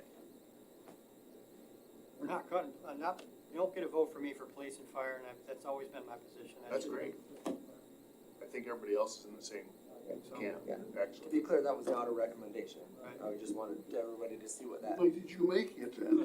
I just wanted everybody to, I just needed to Well, illustrate that. it's, Well, the question was, Paint the complete part of the picture. question that we talked about was what's required. Well, that's not a required thing when it comes to statute. How did we So get to it's where just we need to be? illustrative. Okay, let's take these guys and get rid of them and we're okay. And so, it was just illustrative. are you in favor of events? Raise hand if you're in favor of events. I want to see. Why not? I'm just asking. Are you in favor of events, Tom? That's you, yeah, So I can take that one off that list too. right. Oh, yeah.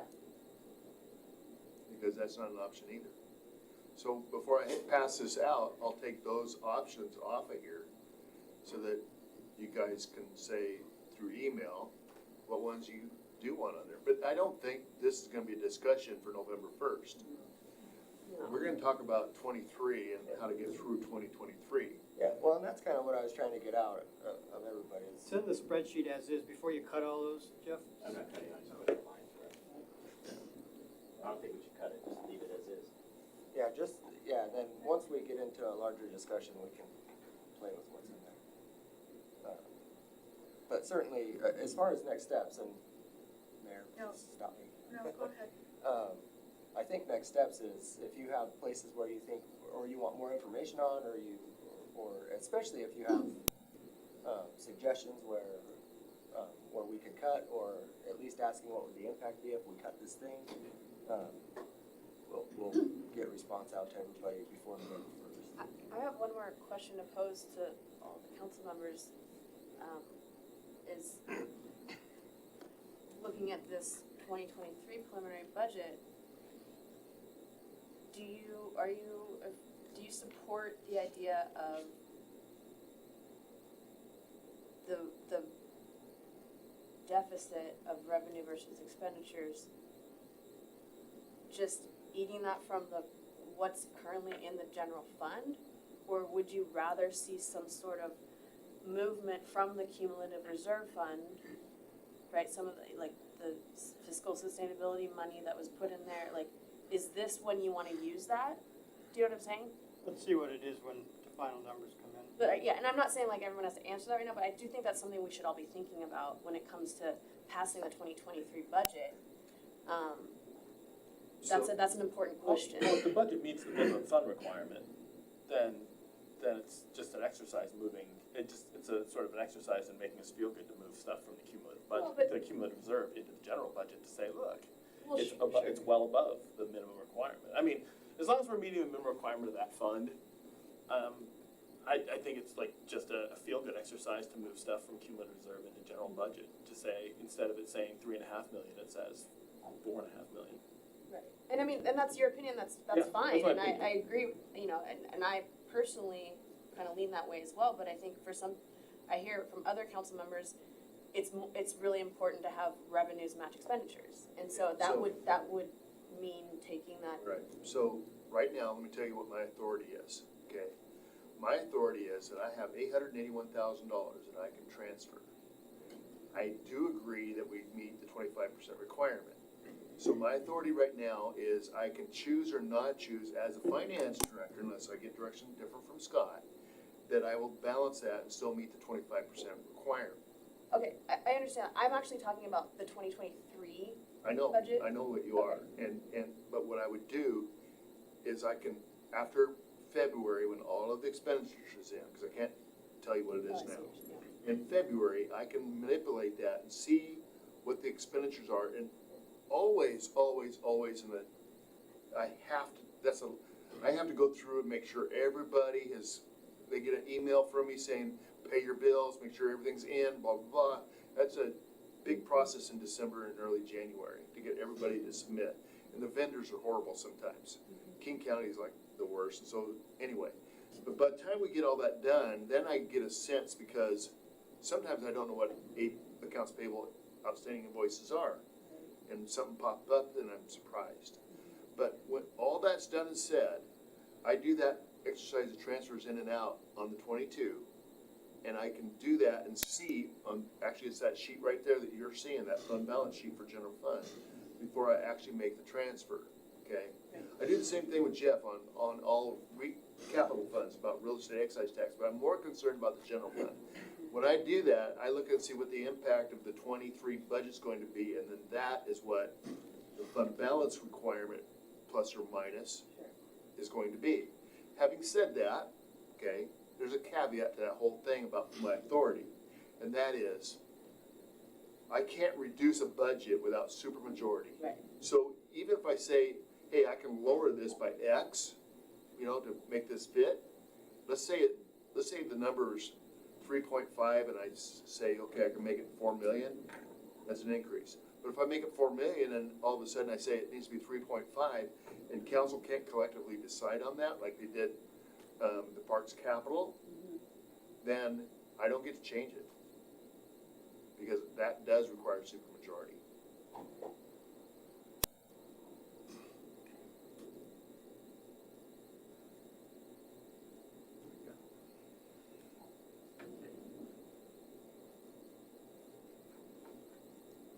So right now, on November 1st, what I'm gonna be proposing to city council is the 1%. I know that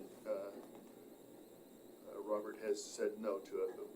The agenda bill will have the 1% in there, and it will have the banked amount in there. And council can say no, 4-3 or 3-4, whatever that vote is.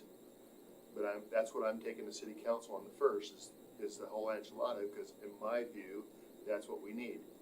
Then once I know that decision, it stays or goes in the budget. So.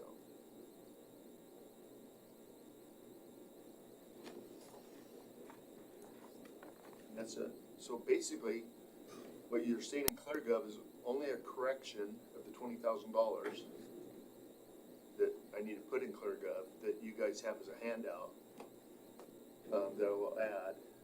And that'll be the only change I make between now and the next time we meet. Now, having said that, I know what it's like to try and do anything budget-wise in a city council meeting. And the reality is, we're not gonna make a darn decision because there's gonna be a lot of discussion and we won't come up with anything. So, my next question is, do we meet again in a workshop setting? And I would suggest during the week as opposed to a weekend. Before when? After November 1st, probably. Sorry, what will we be covering in that session? Another budget work session like this. Well, maybe the answer to that Study is, session. maybe we don't know the answer to that until we get So collective questions. ideas. Okay, just be prepared, because Scott has the authority to reduce and increase, right? So whatever your decision is, collectively from you guys, input, it's his decision to increase or decrease the budget. I just look at revenues, and I'm telling you, revenues are they're nailed down. Now, caveat to King County give me a worksheet that says, hey, guess what, we found another $40,000 in new construction. But by the way I write the ordinance, and nobody knows this, the way I write the ordinance is if I budget for $80,000, but if for some reason they submit after we already adopt the budget, let's say they say, hey, we found another 100, we still get that 100. Okay. It would help if you walked in with a list of the motions you intend to make, and you give me a copy before the meeting, and the city clerk a copy, and probably you guys for sure. And then we can keep them straight, you don't have to fill out your forms so much, and, there's a tracking. Go And ahead. the next meeting, I'm sorry, I'm looking at the budget calendar.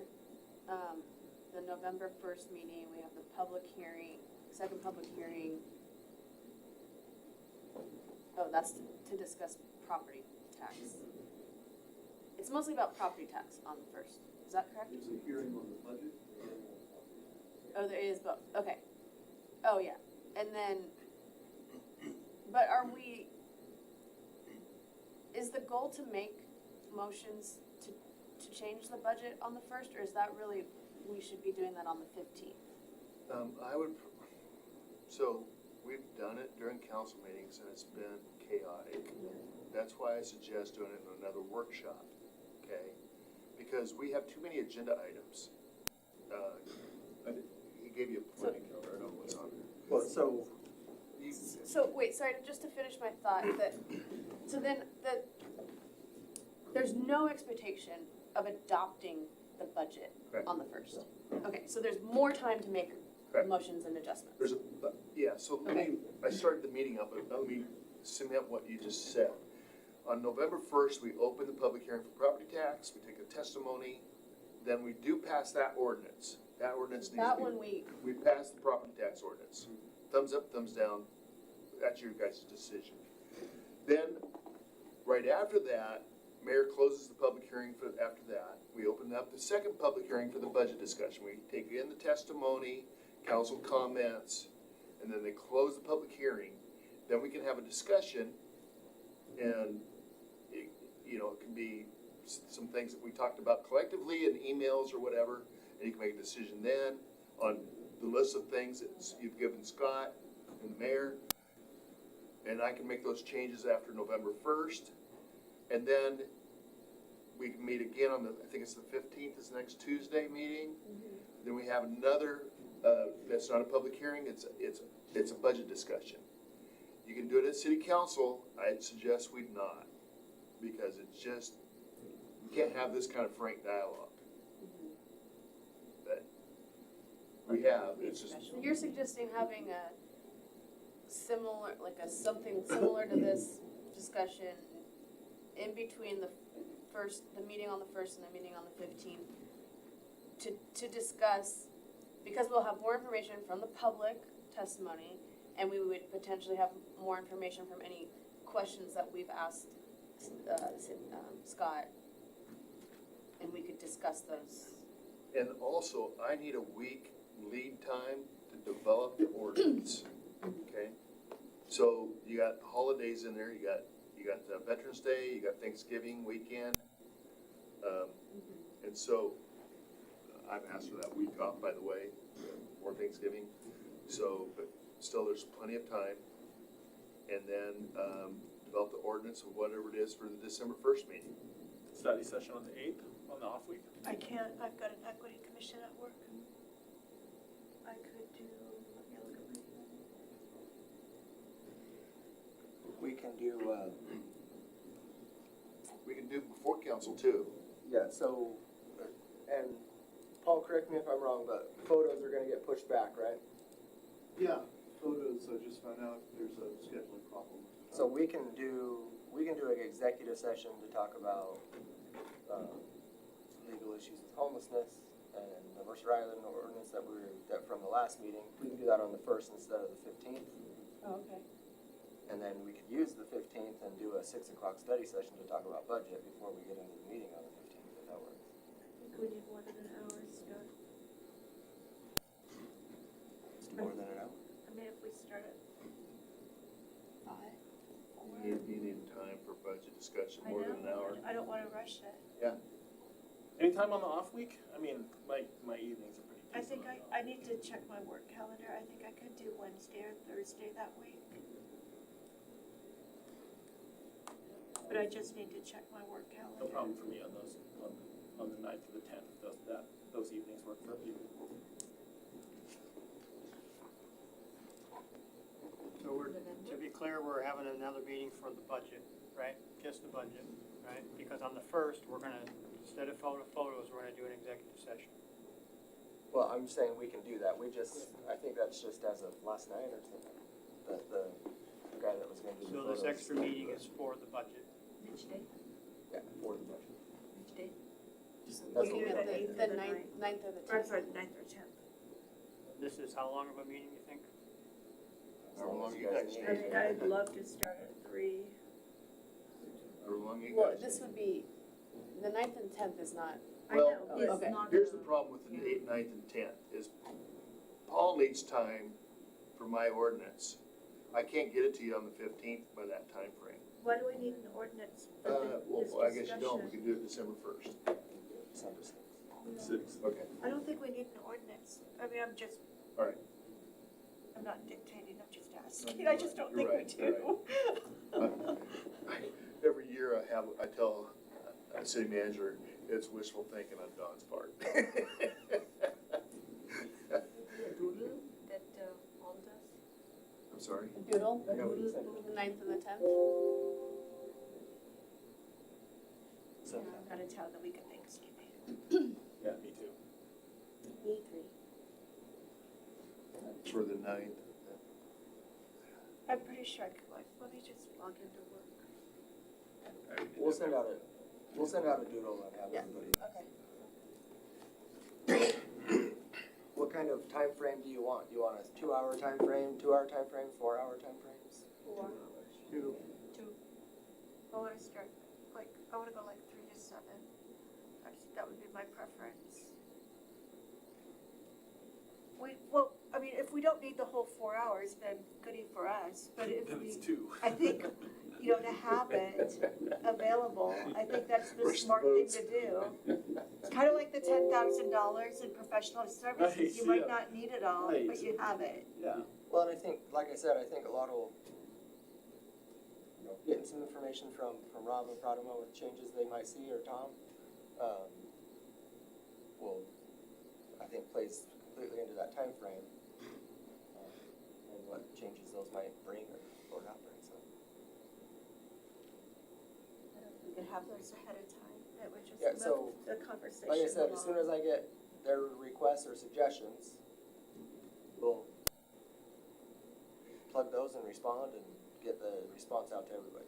So, just if there is changes, I guess I need to know the time frame of those changes, because today is, November, what's today? November 1st, I don't think, so November 1st won't show Any changes, yeah, that's what I'm looking at. but potentially for the 15th, we could have those, depending on what they are. And we're gonna have public hearings, so there's gonna be an opportunity to take that feedback in. And then next week, we can come with, in our workshop, we can come with So what I'd like to, additional context. what I'd like to see is all of your comments and then potential changes by the Wednesday after November 1st, which is the day after. And then that way I can assemble all the stuff that I need to assemble for, the 9th. Have it together. So if we had a deadline of November 2nd for all the changes, Okay. if there are And changes. to be clear, any changes would need to be at some point a motion, right? Or would, Yeah. Well, actually, no. No, right now, all that we have in front of you is a preliminary budget. So I can make changes to the preliminary budget and put it back in front of the council before you ever vote on a budget. So if you all agreed, oh, okay. so if you all agreed that, Paul just came around the corner. Yeah. Oh, it's not like it. So do you have to make motions to change the preliminary budget? no, it's his budget. The It is council his hasn't made a budget. motion to adopt anything yet. We haven't adopted anything. However, if you bring an ordinance and you attach a specific budget to that for the final adoption, But we're not. and you present that to the public and one another, I will Yep. expect you to amend it. Okay, so once once we get to the 15th, we will have to make motions to change anything. Yes. So if you make a change and I don't like it, I would make a motion to change it back. So once we, On the 15th? right, Right. right. Okay, and if, just as an example. Right, yeah. But, okay, So once we And that- put an ordinance for adoption in front of the council, and now you have to take action on that, or you don't make a change and I Change it. wanna make the change after the 15th, I would have to make a motion it would to just have to change it. change what gets put in front of them in that council meeting. So when you all started talking about specific dates, you started muttering a lot. what day are we now talking about having this workshop on? The 9th. 9th or 10th. The ninth is A Wednesday. conflict with one Oh, of your advisory CAC. commissions. Yeah. Thank you. But the process is the way Scott just described it, is, I just want to paraphrase what you said again, because what you said is accurate, is if you guys all agreed or said, okay, and he agrees, because I'm not, I'm now just punching numbers in at this point, and he agrees, changes the budget. Now, let's say 4 of the 7 of you disagree with the change. You can make that modification in a motion without the ordinance, make a change to that without the ordinance. Then he changes it, and I develop the ordinance based upon that change. So we really do not want to see an ordinance No, at all. So there you go. Until the 15th. until probably December 1st. I mean, December. I'm hoping that if we're going to do an additional workshop, we can accomplish this, and it is a straightforward topic on the 15th. There's no more amendments, we are all happy about it. We can't wait to adopt it. That's what I'm hoping for. I'm hoping we're that So the only challenge productive. with that is the timing of the additional meeting. Because we have to have time to go, because if we do it, so generally for the 15th, we would have everything due, then staff, anything that needs to go into the packet on Tuesday. Okay, The 8th. And I need time to write the And so, ordinance. once we get after the 8th, we're starting to push our ability to get in front of the council in time. So maybe we should be looking at the 2nd and the 3rd, not the 9th and the 10th. I can't do the 3rd. Oh, I'm sorry, I need to ask a question. I'm gonna direct it to you, because we don't have council present. We're about to hold second and final hearing on the budget on the 1st of November. So, to what degree does the budget that's been presented to the public So matter? yeah, so what happens, Paul, is that on November 1st, the budget is on ClearGov. It's basically gonna be the way it is right now, except for that $20,000, okay? So the public sees the budget based on what's in ClearGov, which is basically what it is right now. Minus the preliminary budget. The hearing is based upon that very budget. Okay, if you're both confident on that, then. Yeah. That's what the public's gonna see now. There's gonna be changes, like there is every year after that time frame. But that is council-matic. They can make those changes without going through another public hearing process. Yeah, that was the thing I wanted someone to proactively address. Yep. So thank you. Yep.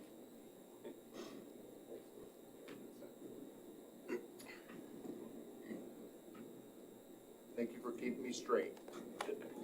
So on track for the, now what date are we on? Because we can't do it on the 10th. It doesn't leave us enough time. There's a holiday on Friday. And that's just if we wanna adopt an ordinance on November 15th. We're not going. If we say we're If not, we want to adopt an ordinance on November 15th, we gotta do it early. I think if we decide we're gonna adopt this ordinance on the 6th of December, then we could have the meeting on the 10th. That would give enough time to incorporate changes and have an ordinance to go for the 6th. Throughout the holiday. I would love to get everybody's availability, but before we decide on a length or when, I would love to know what the potential changes or comments are. Which are coming through. Unless the rest of the council has some, but outside of that, I'm super curious about having that on. During the planning session on the November 1st meeting at the end, we decide on a date. That's a great idea. I thought they're gonna send a doodle poll. well, we probably should send the doodle poll to have options. So I would really love to avoid the 10th. I have to agree. Yeah, the 11th is a holiday. But I would love to get a feel for it if it's a 2-hour meeting or a 4-hour meeting, because I would imagine we could probably be closer to 2. Well, it depends on the changes. Right. think it's lane already. But Maybe not. Well, I have a question though, yeah, since we talked about the $10,000. Paul just mentioned that we're doing pictures on the first, November 1st. Got pushed back to the But December meeting. regardless, the budget had council portraits for $5,000. Can we cut that $5,000? Yes, I don't know how. But it's not in the 2022 budget, is it? I don't know. I don't know. It would have, it would I don't know have what that's been, for. it would have been because. Oh, yeah, 'cause it's a new we year. had a new council Yeah, come in yeah, yeah. January. Right. See, I mean, I can take a picture of you guys now and put it in the budget, but we don't have a budget of you guys in the picture of you guys in the budget, because we don't have one. This is 23 budget, right? You put 5,000 in 23 budget. Yeah, that's what I mean, we could probably cut that. Yeah. Well, we already, There's no new council coming in 23, is it? No. Why do you Oh, have 5,000 Anyway, square wait a meters? minute, 2024. That's is right. there, It's We not, have an it's election. not a line item in the 2023 budget. I saw it on the ClearGov. Yeah. I don't know, it's just part of professional services and that was in the note. All the Yeah. stuff we Oh. keep arguing about the pictures and it's not even 2022, it's in 23. but maybe that's why you cut the 3,000. I didn't strike Was it. originally We'll 13. see. I really just cut the 3,000 based on what we had done in previous, and I was looking at, well, what's the most we spent on something? So cut down to that point. But I saw the notes in 5 and 8. That's, Yeah, but those were the notes that were for the. 8 was the facilitator and 5 was for the, it said in the note, council portraits. So, just curious. It You happens. know, another thing that'll determine 2 or 4 hours is discussions are to the point. And it's once around, circle back, and then we vote. Robert's rules, that's how we should be running already, but we don't. Well, this is a workshop, right? It'd be a special meeting Oh, if we're making motions. that's right. We wouldn't do motions in the workshop, would we? You can. We could. We could. Only if Paul it's a bailed special me meeting. out, Paul bailed me out. I would say it was a workshop and we wouldn't make motions, and then make motions on the following If week. you tell people you're not gonna take a final action, ahead of time at your special meeting, then you shouldn't take final action at that meeting. If you are gonna take a final action at a special meeting, absolutely, you can take final actions, you can vote at a special meeting. But you have to give the public an opportunity to speak, that's a new law. True, yep, yep. And Thanks, we Sophia. can't, Don't do it then. we can't,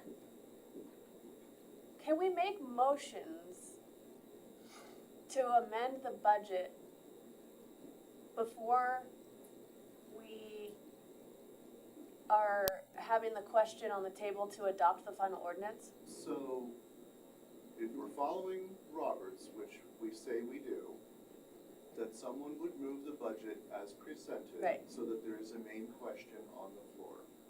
So you'd rather we wait, And then you amend it. so you'd rather we wait to make any real motions until we have a final adoption of an ordinance in front of us? Well, that depends, right? Because there can be motions that are not motions to amend a budget that isn't on the floor. You can also make motions about what the council wants to strongly Okay. suggest that the city manager do. Okay. Okay. And the workshop can tee up the amendments that we might be seeing in the following. Or what to put in the final Yeah, for the or- ordinance. Right, which is what I was thinking is that the workshop would tee up any sort of amendments, that people Okay. are gonna put those out for discussion. We'll have some grasp of them, which will then be presented as amendments once we move the budget. Well, so, hold on, because that's not what we talked about when Ari and I were discussing. So, use your golf term, we tee up. We tee up the budget discussion, he presents it as his new preliminary, because he gets to do it as many times as he wants, until that ordinance is developed, and I put it in the ordinance. Once it's an ordinance, and an example, then you make motions to cut, change, whatever. But up until then, it's not formally, We're not gonna have, so we're not gonna take a vote as far as agreement on the budget in a work session. But we'll tee up what I might present based on the feedback. Right. And then, And then, And then and they're then also- everybody can, we'll also everybody understand can what develop their amendments amendments to that preliminary budget. So once we make the motion to approve the budget as presented, the amendments come. right. So, but for it should be example, closer than if we just say, hey, I'm gonna propose this or that amendment. If there's some kind of general consensus about that, I'll just implement it in the Right, order. and that's what the workshop is for. The Yeah. workshop is to develop the preliminary budget, but once it makes it, but if the preliminary budget, if you present a preliminary budget and we in the workshop, it falls outside of maybe what I want personally, Right, then you. then I could make an amendment on the 6th, and then if that amendment passes or fails, Okay. whatever, but that's, But I'm hoping the heavy lifting is done yeah, for our and that's, special meeting. so let me give you the likely scenario, okay? The likely scenario is, let's say, I'm gonna throw names out. Let's say Robert comes up and says, I want 10,000 here, 10,000 there, for a total of $100,000, okay? Let's just say that happens. Ari comes up and says, I wanna add 10,000 here, and I wanna take 20,000 from here. Let's just leave it at that, 2 people, okay? He thinks that part of his ideas are good and part of your ideas are good, and he makes them his, okay? Okay. Now we get into the budget discussion. We got an ordinance that you've seen before me, based on that discussion, okay? Robert doesn't like that 3 of his 6 things didn't happen, so that's when that budget amendment started. You don't like that one of the 2 things that you made a suggestion doesn't work, and that creates the budget amendment process that Paul's concerned about. And so that's the likely dialogue. that would mean that the heavy lifting was mostly done, right? We would expect very few, we would expect a few amendments, but we wouldn't expect. But we kind of know what those amendments are, might be. Yeah, me taking pictures of you guys.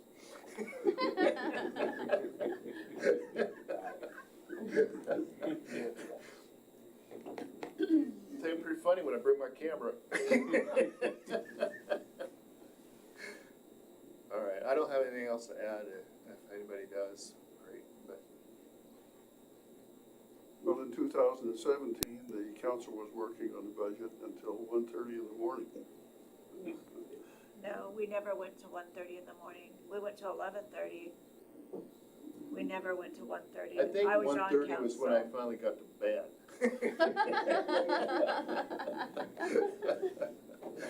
Sounds like a past council problem, not us. Yeah. Okay, is there anything else? All right, adjourned. Thank you. Thank you.